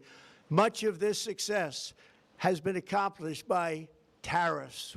My favorite word, tariffs, which for many decades have been used successfully by other countries against us, but not anymore. Companies know that if they build in America, there are no tariffs, and that's why they're coming home to the USA in record numbers. They're building factories and plants at levels we haven't seen, AI, automobiles. We're doing what nobody thought was even possible, not even remotely possible. There has never, frankly, been anything like it. 1 year ago, our country was dead. We were absolutely dead. Our country was ready to fail, totally failed. Now, we're the hottest country anywhere in the world, and that's said by every single leader that I've spoken to over the last 5 months. Next year, you will also see the results of the largest tax cuts in American history that were really accomplished through our great, big, beautiful bill, perhaps the most sweeping legislation ever passed in Congress. We wrapped 12 different bills up into one beautiful bill. That includes no tax on tips, no tax on overtime, and no tax on Social Security for our great seniors. Under these cuts, many families will be saving between $11,000 and $20,000 a year, and next spring is projected to be the largest tax refund season of all time. Because of tariffs, along with the just passed One Big Beautiful Bill, tonight I am also proud to announce that more than 1,450,000, think of this, 1,450,000 military service members will receive a special, we call Warrior Dividend before Christmas, a Warrior Dividend. In honor of our nation's founding in 1776, we are sending every soldier $1,776. Think of that. And the checks are already on the way. Nobody understood that one until about 30 minutes ago. We made a lot more money than anybody thought because of tariffs, and the bill helped us along. Nobody deserves it more than our military, and I say congratulations to everybody. And by the way, we now have record enlistment in our military, and last year we had among the worst recruitment numbers in our military's history. What a difference a year makes. In addition, I'm doing what no politician of either party has ever done, standing up to the special interests to dramatically reduce the price of prescription drugs. I negotiated directly with the drug companies and foreign nations, which were taking advantage of our country for many decades, to slash prices on drugs and pharmaceuticals by as much as 400, 500, and even 600%. In other words, your drug costs will be plummeting downward, and I used the threat of tariffs to get foreign countries who would never have done it to pay the cost of this giant dollar reduction. They stopped ripping us off, and it began as of 4 days ago. There has never been anything like this in the history of our country. Drugs have only gone up, but now they'll be going down by numbers never conceived possible. It's called most favored nation, and no president has ever had the courage or ability to get this done until now. The first of these unprecedented price reductions will be available starting in January through a new website, trumprx.gov. And these big price cuts will greatly reduce the cost of health care. I'm also taking on the gigantic health insurance companies that have gotten rich on billions of dollars of money that should go directly to the people. The money should go to the people, that's you, so they can buy their own health insurance, which will give far better benefits at much lower costs. It will be far better health insurance. The current Unaffordable Care Act was created to make insurance companies rich. It was bad health care at much too high a cost, and you see that now in the steep increase in premiums being demanded by the Democrats, and they are demanding those increases, and it's their fault. It is not the Republicans' fault. It's the Democrats' fault. It's the Unaffordable Care Act, and everybody knew it. Again, I want the money to go directly to the people so you can buy your own health care. You'll get much better health care at a much lower price. The only losers will be insurance companies that have gotten rich, and the Democrat Party, which is totally controlled by those same insurance companies. They will not be happy, but that's okay with me, because you, the people, are finally going to be getting great health care at a lower cost. Another major focus is the cost of energy. For years, the radical left Democrats exploited the green energy scam as an excuse to funnel many billions of dollars into their own massive slush funds, as their energy restrictions drastically drove up prices, and they drove them up at record levels. Electricity costs surged 30 to 100% under Biden, and the typical family lost $5,000 to $10,000 in higher energy costs. Think of that, $5,000 to $10,000 you lost. On day one, I declared a national energy emergency. Gasoline is now under $2.50 a gallon in much of the country. In some states, it, by the way, just hit $1.99 a gallon. And within the next 12 months, we will have opened 1,600 new electrical generating plants, a record, and it's a record that won't be beaten by practically, I would say, by anybody, or certainly not very soon. Prices on electricity and everything else will fall dramatically. The Democrat inflation disaster, again, the worst in the history of our country, also robbed millions of Americans of home ownership and indeed the American dream. The yearly cost of a typical new mortgage increased by $15,000 under Democrat rule. In 11 months, we've already gotten that annual cost down by $3,000, and it's coming down a lot lower. Wait till you see. The numbers are going to be shocking. And I'll soon announce our next chairman of the Federal Reserve, someone who believes in lower interest rates by a lot, and mortgage payments will be coming down even further. Early the new year, and you will see this, in the new year, I will announce some of the most aggressive housing reform plans in American history. A major factor in driving up housing costs was the colossal border invasion. We have never been invaded. This is the worst thing that, frankly, in my opinion, the worst thing that the Biden administration did to our country is the invasion at the border. The last administration and their allies in Congress brought in millions and millions of migrants and gave them taxpayer-funded housing while your rent and housing costs skyrocketed. Over 60% of growth in the rental market came from foreign migrants. At the same time, illegal aliens stole American jobs and flooded emergency rooms, getting free health care and education paid for by you, the American taxpayer. They also increased the cost of law enforcement by numbers so high that they are not even to be mentioned. For the first time in 50 years, we are now seeing reverse migration as migrants go back home, leaving more housing and more jobs for Americans. In the year before my election, all net creation of jobs was going to foreign migrants. Since I took office, 100% of all net job creation has gone to American-born citizens, 100%. In the end, government either serves the productive, patriotic, hardworking American citizen, or it serves those who break the laws, cheat the system, and seek power and profit at the expense of our nation. Look at Minnesota, where Somalians have taken over the economics of the state and have stolen billions and billions of dollars from Minnesota and indeed from the United States of America. And we're going to put an end to it. For so long as before my election, the vast majority of good and decent Americans were forced to watch as corrupt politicians plundered the halls of power, exploited our taxpayers, and pillaged every system that makes civilized society function. But not anymore, and you see that every day, not anymore.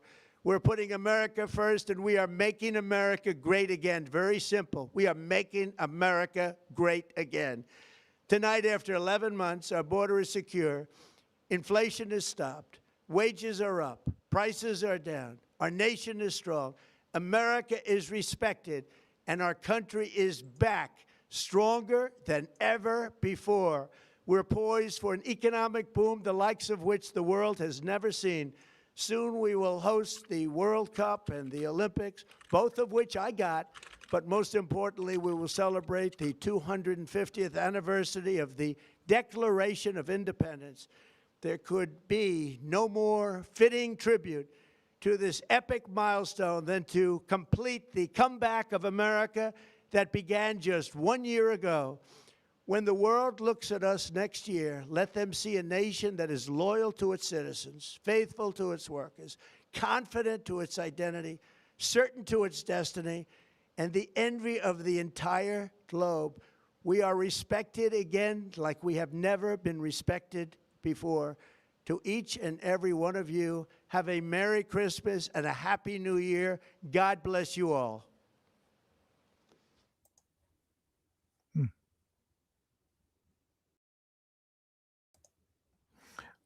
Well,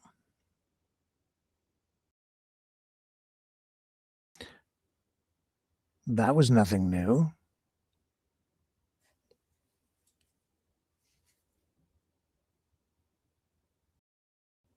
Nothing, just barely touched on what's going on with Venezuela, not mentioning anything by name. And yet, you know, what did I see all day today? He's going to announce a war. Tucker Carlson, the most vocal on that through the day today. Let me see if I can find his post. He's not the only one, but he was making real hay with that.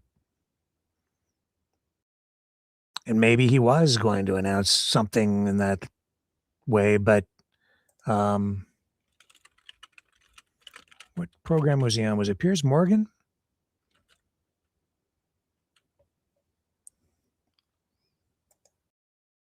See if I can find a clip. One of them. Here it is here. Yeah, he was on with Judge Nap. Here it is. Talking about how he's going to announce a war. Here, I'll show you.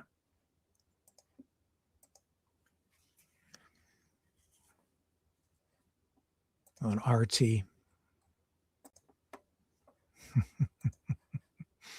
War with Venezuela is coming, and it will be announced tonight, is what RT reported. Russia Today.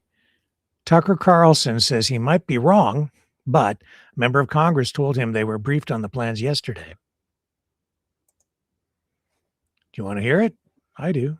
Let's listen. Is Trump going to start a war in Venezuela?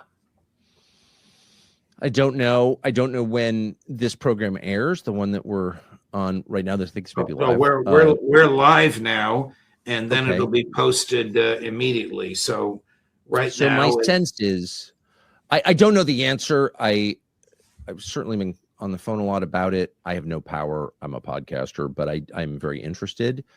And so here's what I know so far, which is that members of Congress were briefed yesterday that a war is coming, and it'll be announced in the address to the nation tonight at 9:00 by the president. Who knows, by the way, if that will actually happen? I don't know. And I never want to overstate what I know, which is pretty limited in general. But a member of Congress told me that this morning.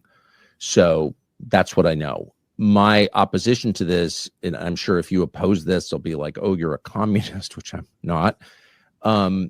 My opposition to it comes from what I've learned from watching closely for the past 25 years since I've been assigned to cover all these stories, including, in Iraq, Afghanistan. Like, I've watched, and there's not been a regime change effort that's benefited the United States or the world in 80 years that I'm aware of. So that's partly where it came from, but it was also coming, I guess, from members of Congress, if that's true. And as you saw from that Reddit thread, like that's just one of the many things that I saw today with regard to that. But Trump, you know what? I think he probably realizes like it won't be a popular war. The MAGA types don't want a war. And so he can't really go down that route the way other presidents have, I don't think, in order to shore up support and get his numbers up in the polls. Not the way that it's been in the past, because he's come into office promising that he won't get the United States involved in any more forever wars. And so it won't be popular, and especially if they have any U.S. soldiers come home in body bags as a result of what's going on down there, it'll be very, very unpopular very quickly. Because a lot of people are already questioning whether it's a like they're saying, why? The drugs? It's clearly not the drugs. The drugs are certainly a concern, but that's not the real reason. It's the oil. What did he do in that address? Oh, he was just self-congratulatory all the way through it. And he's, talking about how he's been fixing everything. In just 11 months, he's made the United States, I guess, almost perfect. Stopped illegal immigration. And he touched on all the hot button issues that really get people jacked up, transgender issues, censorship, while he bans books, trade. United States, and coming into office for Trump 2.0, he says they had the worst trade deals in history. But he's the guy who negotiated some of those trade deals, including the USMCA with Canada and Mexico. Negotiating it during Trump 1.0, says it's the world's, the best ever. Now it's the worst ever. And he was talking about just scrapping it. Maybe not even renewing it. True? I don't know. Does he really mean that? And he says the United States is respected again. Nobody's laughing at the U.S. anymore. Yeah, they are. They're laughing right at him behind his back. Just look at what happened with the Peace Award with FIFA. Soccer Association. They give him a peace prize. They were mocking him, and he didn't even realize it. Yeah, they're laughing. I don't know if it's wise to do that, but they are. They think he's going to leave in like 3 years. Maybe. But what comes after him? J.D. Vance, Marco Rubio today said if J.D. Vance runs after Trump leaves, he won't run against J.D. Vance. He'll support him. Saw that today. Then Trump finally did touch on the situation in Venezuela slightly, talking about the drug issue. Says that the drugs are coming in by ocean and by sea. Wouldn't that be the same thing?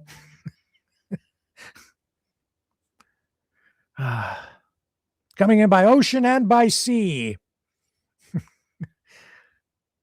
And says that drug smuggling is down 95%. 95%. So only 5%. So that means the drug supply is dried up. So in the last 11 months, Donald Trump, with his war on drugs, has solved the drug problem. Less 5%. Do you believe that? I think he exaggerates, makes numbers up. Talks about the tariffs.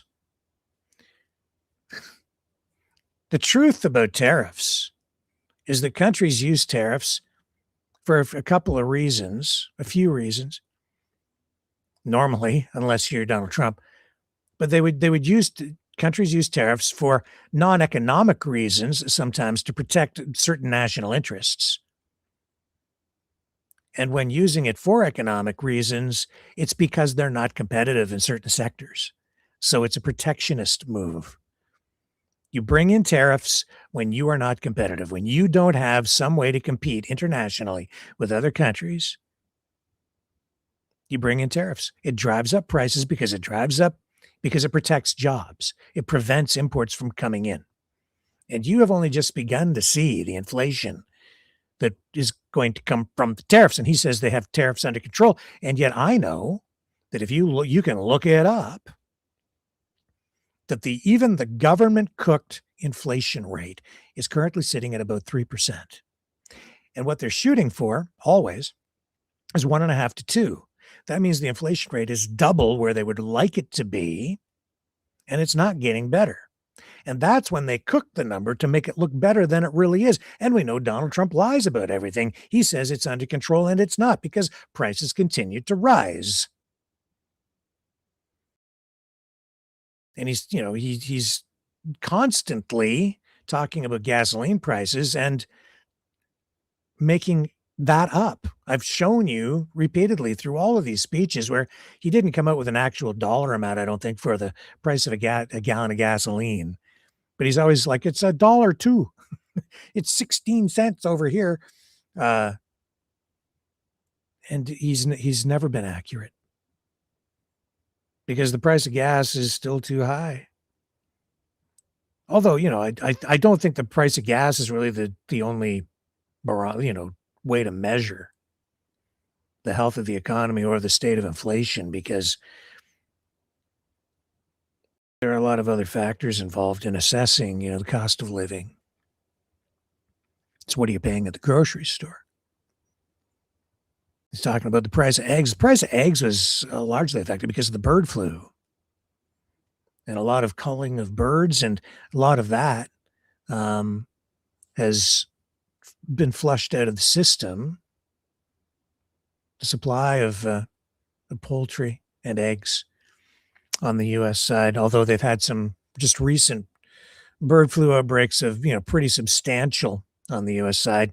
And as much as you've seen RFK Jr. and Dr. Oz chiming in on the bird flu policies of the Canadian government, they're still culling birds down in the U.S.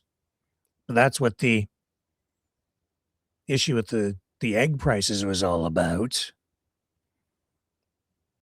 And of course, RFK Jr. just wants you to eat the eggs from the diseased birds as they die. Anyway, that's a whole other issue. And the Warrior dividend, that was an interesting thing. $1,776 to what was it, 1.5 million soldiers, military personnel. I don't know where these numbers came from, but obviously this isn't being done simply for economic reasons. Again, this is a show. It's sending a message. It's symbolic. Fair enough. That's a lot of cash to make a point. And then I talk about unitary executive power and authoritarianism. He talks if you listen to the way he talks, listen to that speech. He speaks very much like a communist leader would. This is going back to the people. We're doing it for the people. It's all for the people. And meanwhile, it's the oligarchs who are, lining their pockets, yet at the same time, sort of being controlled by government, being controlled by Trump. In order to be exempt from some of these effects of the tariffs, they have to go in there and make a deal with the president and take him a gift. And I just bring up the unitary executive power thing and that perspective on it, because what's he doing with the healthcare? He has TrumpRx.gov. He wants to name everything after himself. That's what a divine leader does in a dictatorship. It's all about the leader, the divine leader. You can't question. You shouldn't question the leader. And the leader gets their name plastered all over everything, where he's even talking about having the Kennedy Center renamed, but have his name on that, maybe alongside the Kennedy name, or maybe have the Kennedy name removed and have his on there instead. And, on a website for prescriptions, TrumpRx.gov. Why wouldn't they just call it AmeriCare or something? No, it's TrumpRx.gov. And here he is tonight, still blaming Biden after 11 months in office. It sounds like he solved all the problems. So if everything's fixed, what's he going? He's fixed it all. See, it's all good. It's all better now. Immigration's taken care of. Borders locked off. It's all blocked off. No, Tom Homan? I think he said he drove along the border and didn't see any illegal immigrants. There was a clip from him 2 days ago. So here we are after 11 months. He solved the immigration problem. He's wrestled inflation to the ground. Not. He's restored respect around the world. Not. Because he's fractured alliances. People are afraid of the United States. They're not embracing it anymore. They're not in the democracy club because he doesn't believe in democracy anymore. He doesn't believe in the will of the people because he's just doing an end run around all of the rules, including, the not recognizing any authority or power that Congress even has. So it's all coming from him. That's not a democracy. I just can't imagine what would happen in Canada if the prime minister just started making arbitrary decisions with no oversight at all from Parliament or the Senate. Just make a decision, just sign off on it, and that's it. There's a degree of that in Canada, but no, not like what you have going on in the United States. Anyway, he has all this power, and he's still blaming Biden. He'll continue to do that, and a lot of people will still continue to buy into it. But at this stage in the game, the buck stops at the president's desk for everything now. If you have ultimate power, total power, you can't blame anybody but yourself if anything goes wrong. Therein lies the trap. And that's why authoritarians become the way they become. where they rule with an iron fist, where they impose censorship even as they talk about free speech, when they try to get late-night show hosts fired for criticizing them, and others.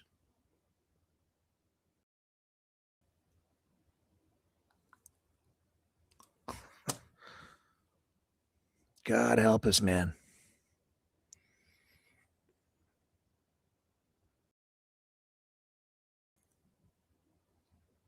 This doesn't feel like freedom to me.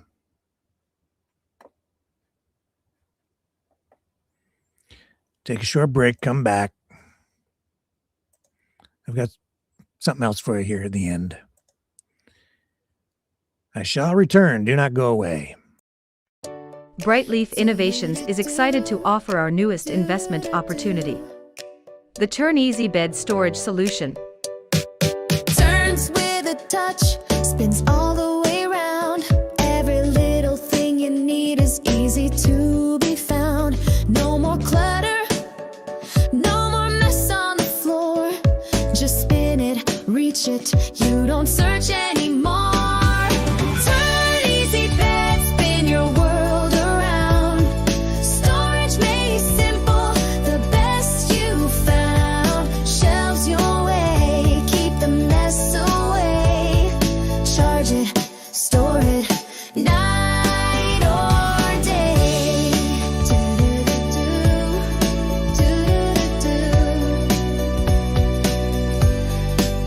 It custom shelves for your books or your tech. Cozy space for your treasures to protect.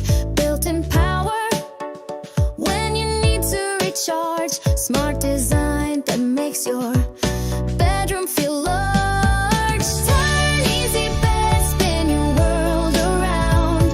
Storage made simple, the best you found. Shelves your way, keep the mess away.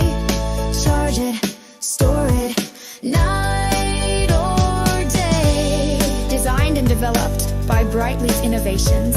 Proudly Canadian and patent pending in North America. Turn Easy Bed transforms how you live. To learn more about this innovative new product idea and exciting investment opportunity, call 519-784-0222 or visit brightleafinnovations.com.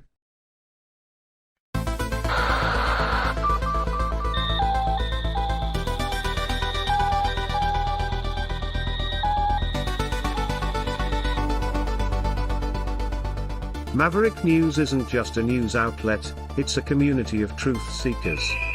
Your donation at freedomreporters.com fuels our mission to report the stories that mainstream media won't touch. Thank you, Maverick family.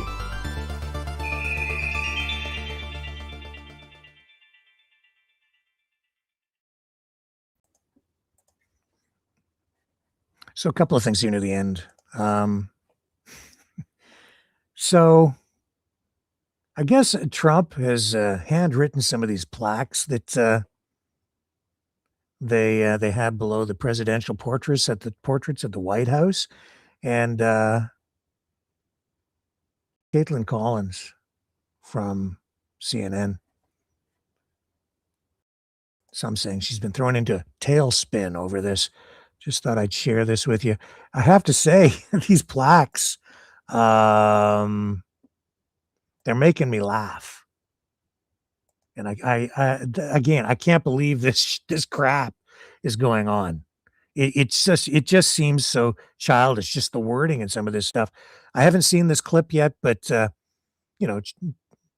CNN, they're not in the Trump camp.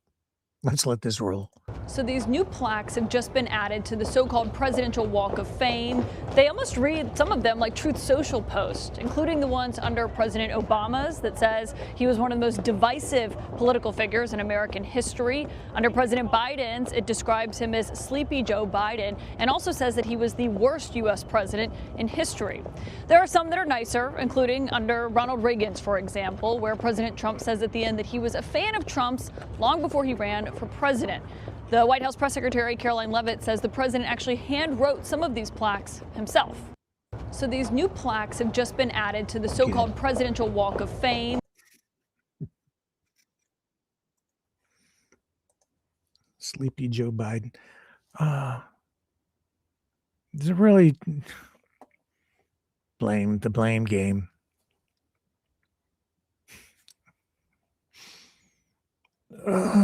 You know, the average reading level in Canada, I think, is maybe a little lower in the States.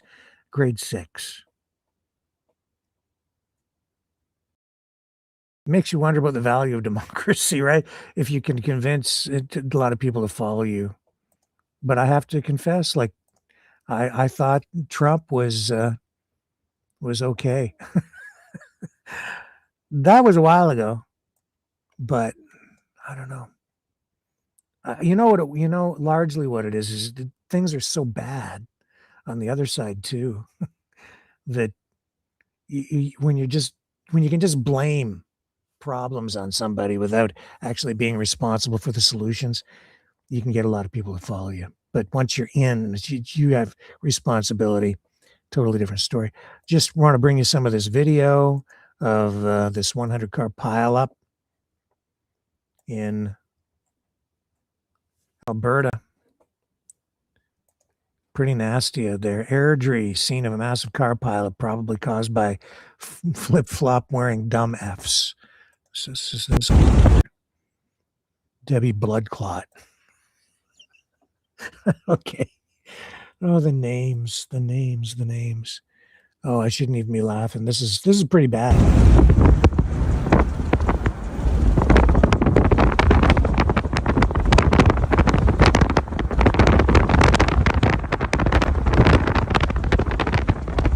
Hello, Canada.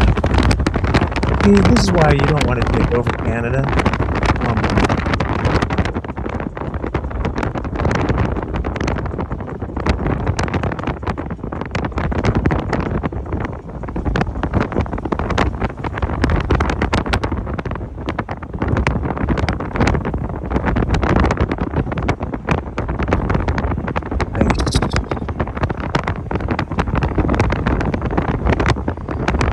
No, you can drive through because you can get traction with it.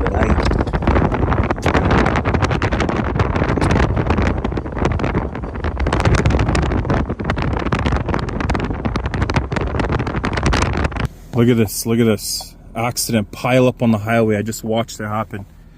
I'm just out in the middle of the highway. Yeah, bro, this is crazy, bro. I'll say. Terrible out there. Trying to get you the latest on this here.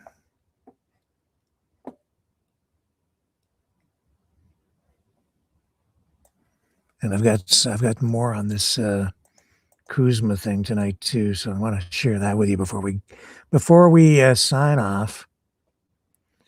Let's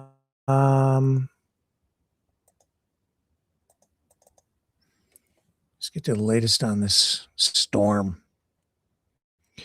Even here where I'm at, we got walloped with snow for a few days, and overnight last night it started to turn warm.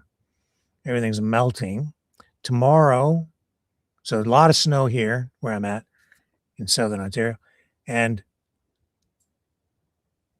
it's all started to melt. Overnight, we were getting ice. By morning, started to melt more. It's all slushy out there now. And I'll tell you, it's supposed to rain tomorrow, but it won't melt at all. And then it's going to turn cold again. Then we're screwed. It'll be ice. Here we go. So, just looking for the latest releases on this stuff. So we know that this storm hit much of Alberta today. It's now moved east and away from the province's major cities. It created pretty hazardous driving conditions from the north central areas around Grand Prairie and Slave Lake south to the Canada-US border, especially along rural roads and highways. You had heavy blowing snow and a lot of whiteout conditions 80 to 100 vehicle pileup that we just showed you video of there. That was on Highway 2 between Airdrie and Calgary. Closed Highway 2. So what a mess. Do we have any update here on the number of people injured, if any? Let's see here. RCMP advising drivers to stay off all roads in Airdrie, Rocky View County, Crossfield, Bicycle, and surrounding rural areas. Didsbury and Olds RCMP are also reporting treacherous conditions along the QE2 corridor, while Environment Canada says poor visibility and blowing snow continues across central Alberta tonight, with improvement expected this evening. Motorists urged to postpone non-essential travel and check Alberta 511 for current road conditions.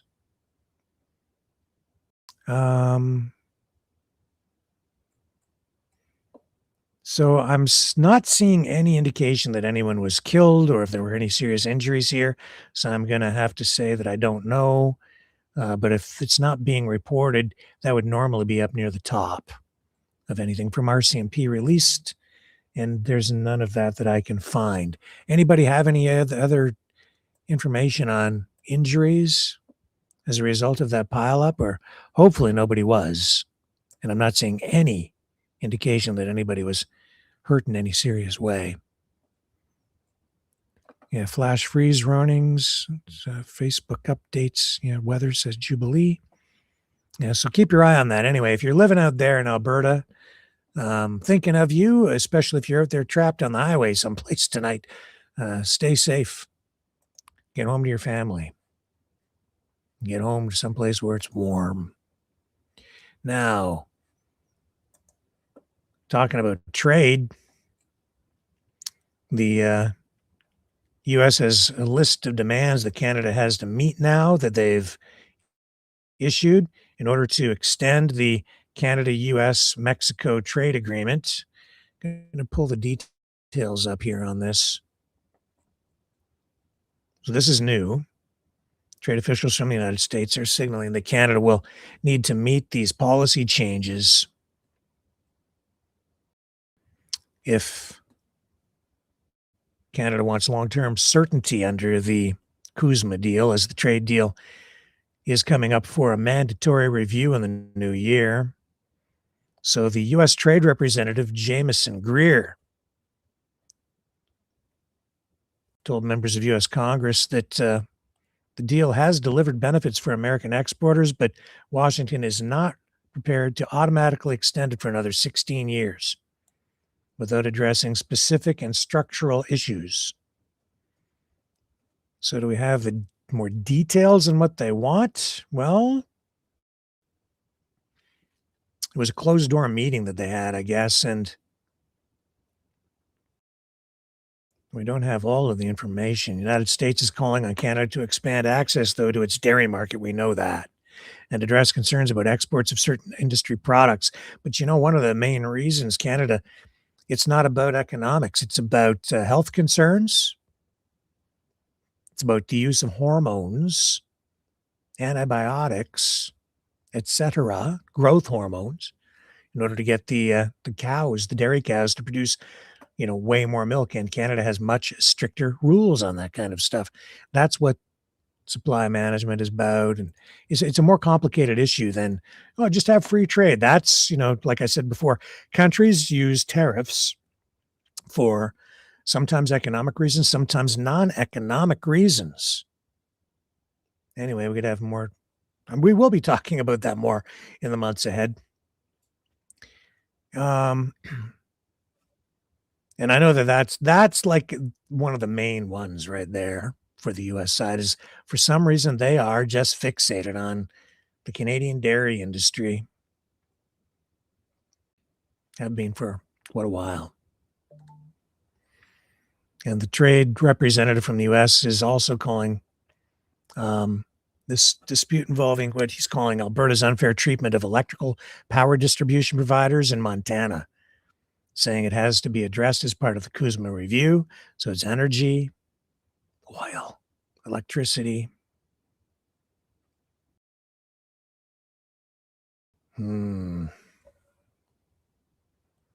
Alberta Affordability and Utilities Minister Nathan Neudorf has said in the past that it does not treat generators in the U.S. or any other jurisdiction any differently than generators within Alberta. Clearly, the U.S. sees things differently. So just a little bit more of a development there on the trade front tonight. And we're just days away from Christmas. And it's cold out there on the Alberta highways. But I'll tell you, I've got a new song as part of our Maverick 2025 Christmas album. This one should warm things up just a little bit for you. For this Christmas, and that's what the name of this song is. It's This Christmas, also known as Christmas Kissin'. See you tomorrow, 7 p.m. Eastern, on the flip side.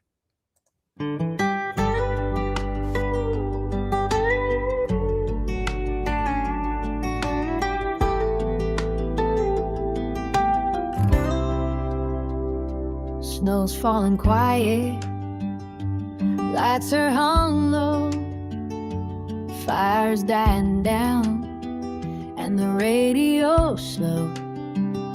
I don't need presents, don't need a thing, just you, darling, wearing my ring. I want you to want me under your tree. K-I-S-S-I-N-G.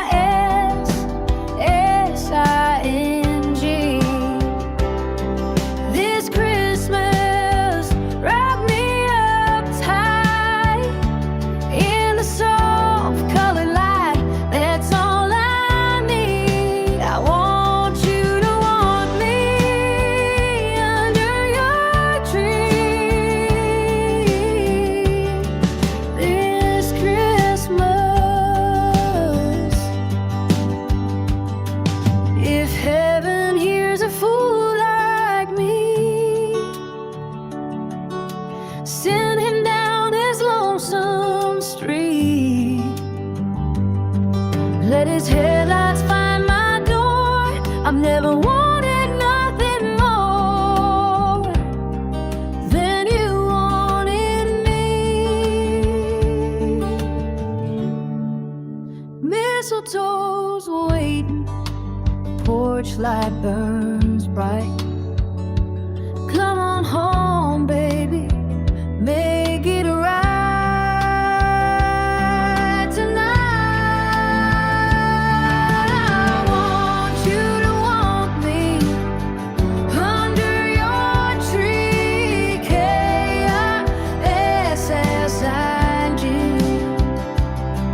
This Christmas, Lord, let him want me under that tree. This Christmas, this Christmas.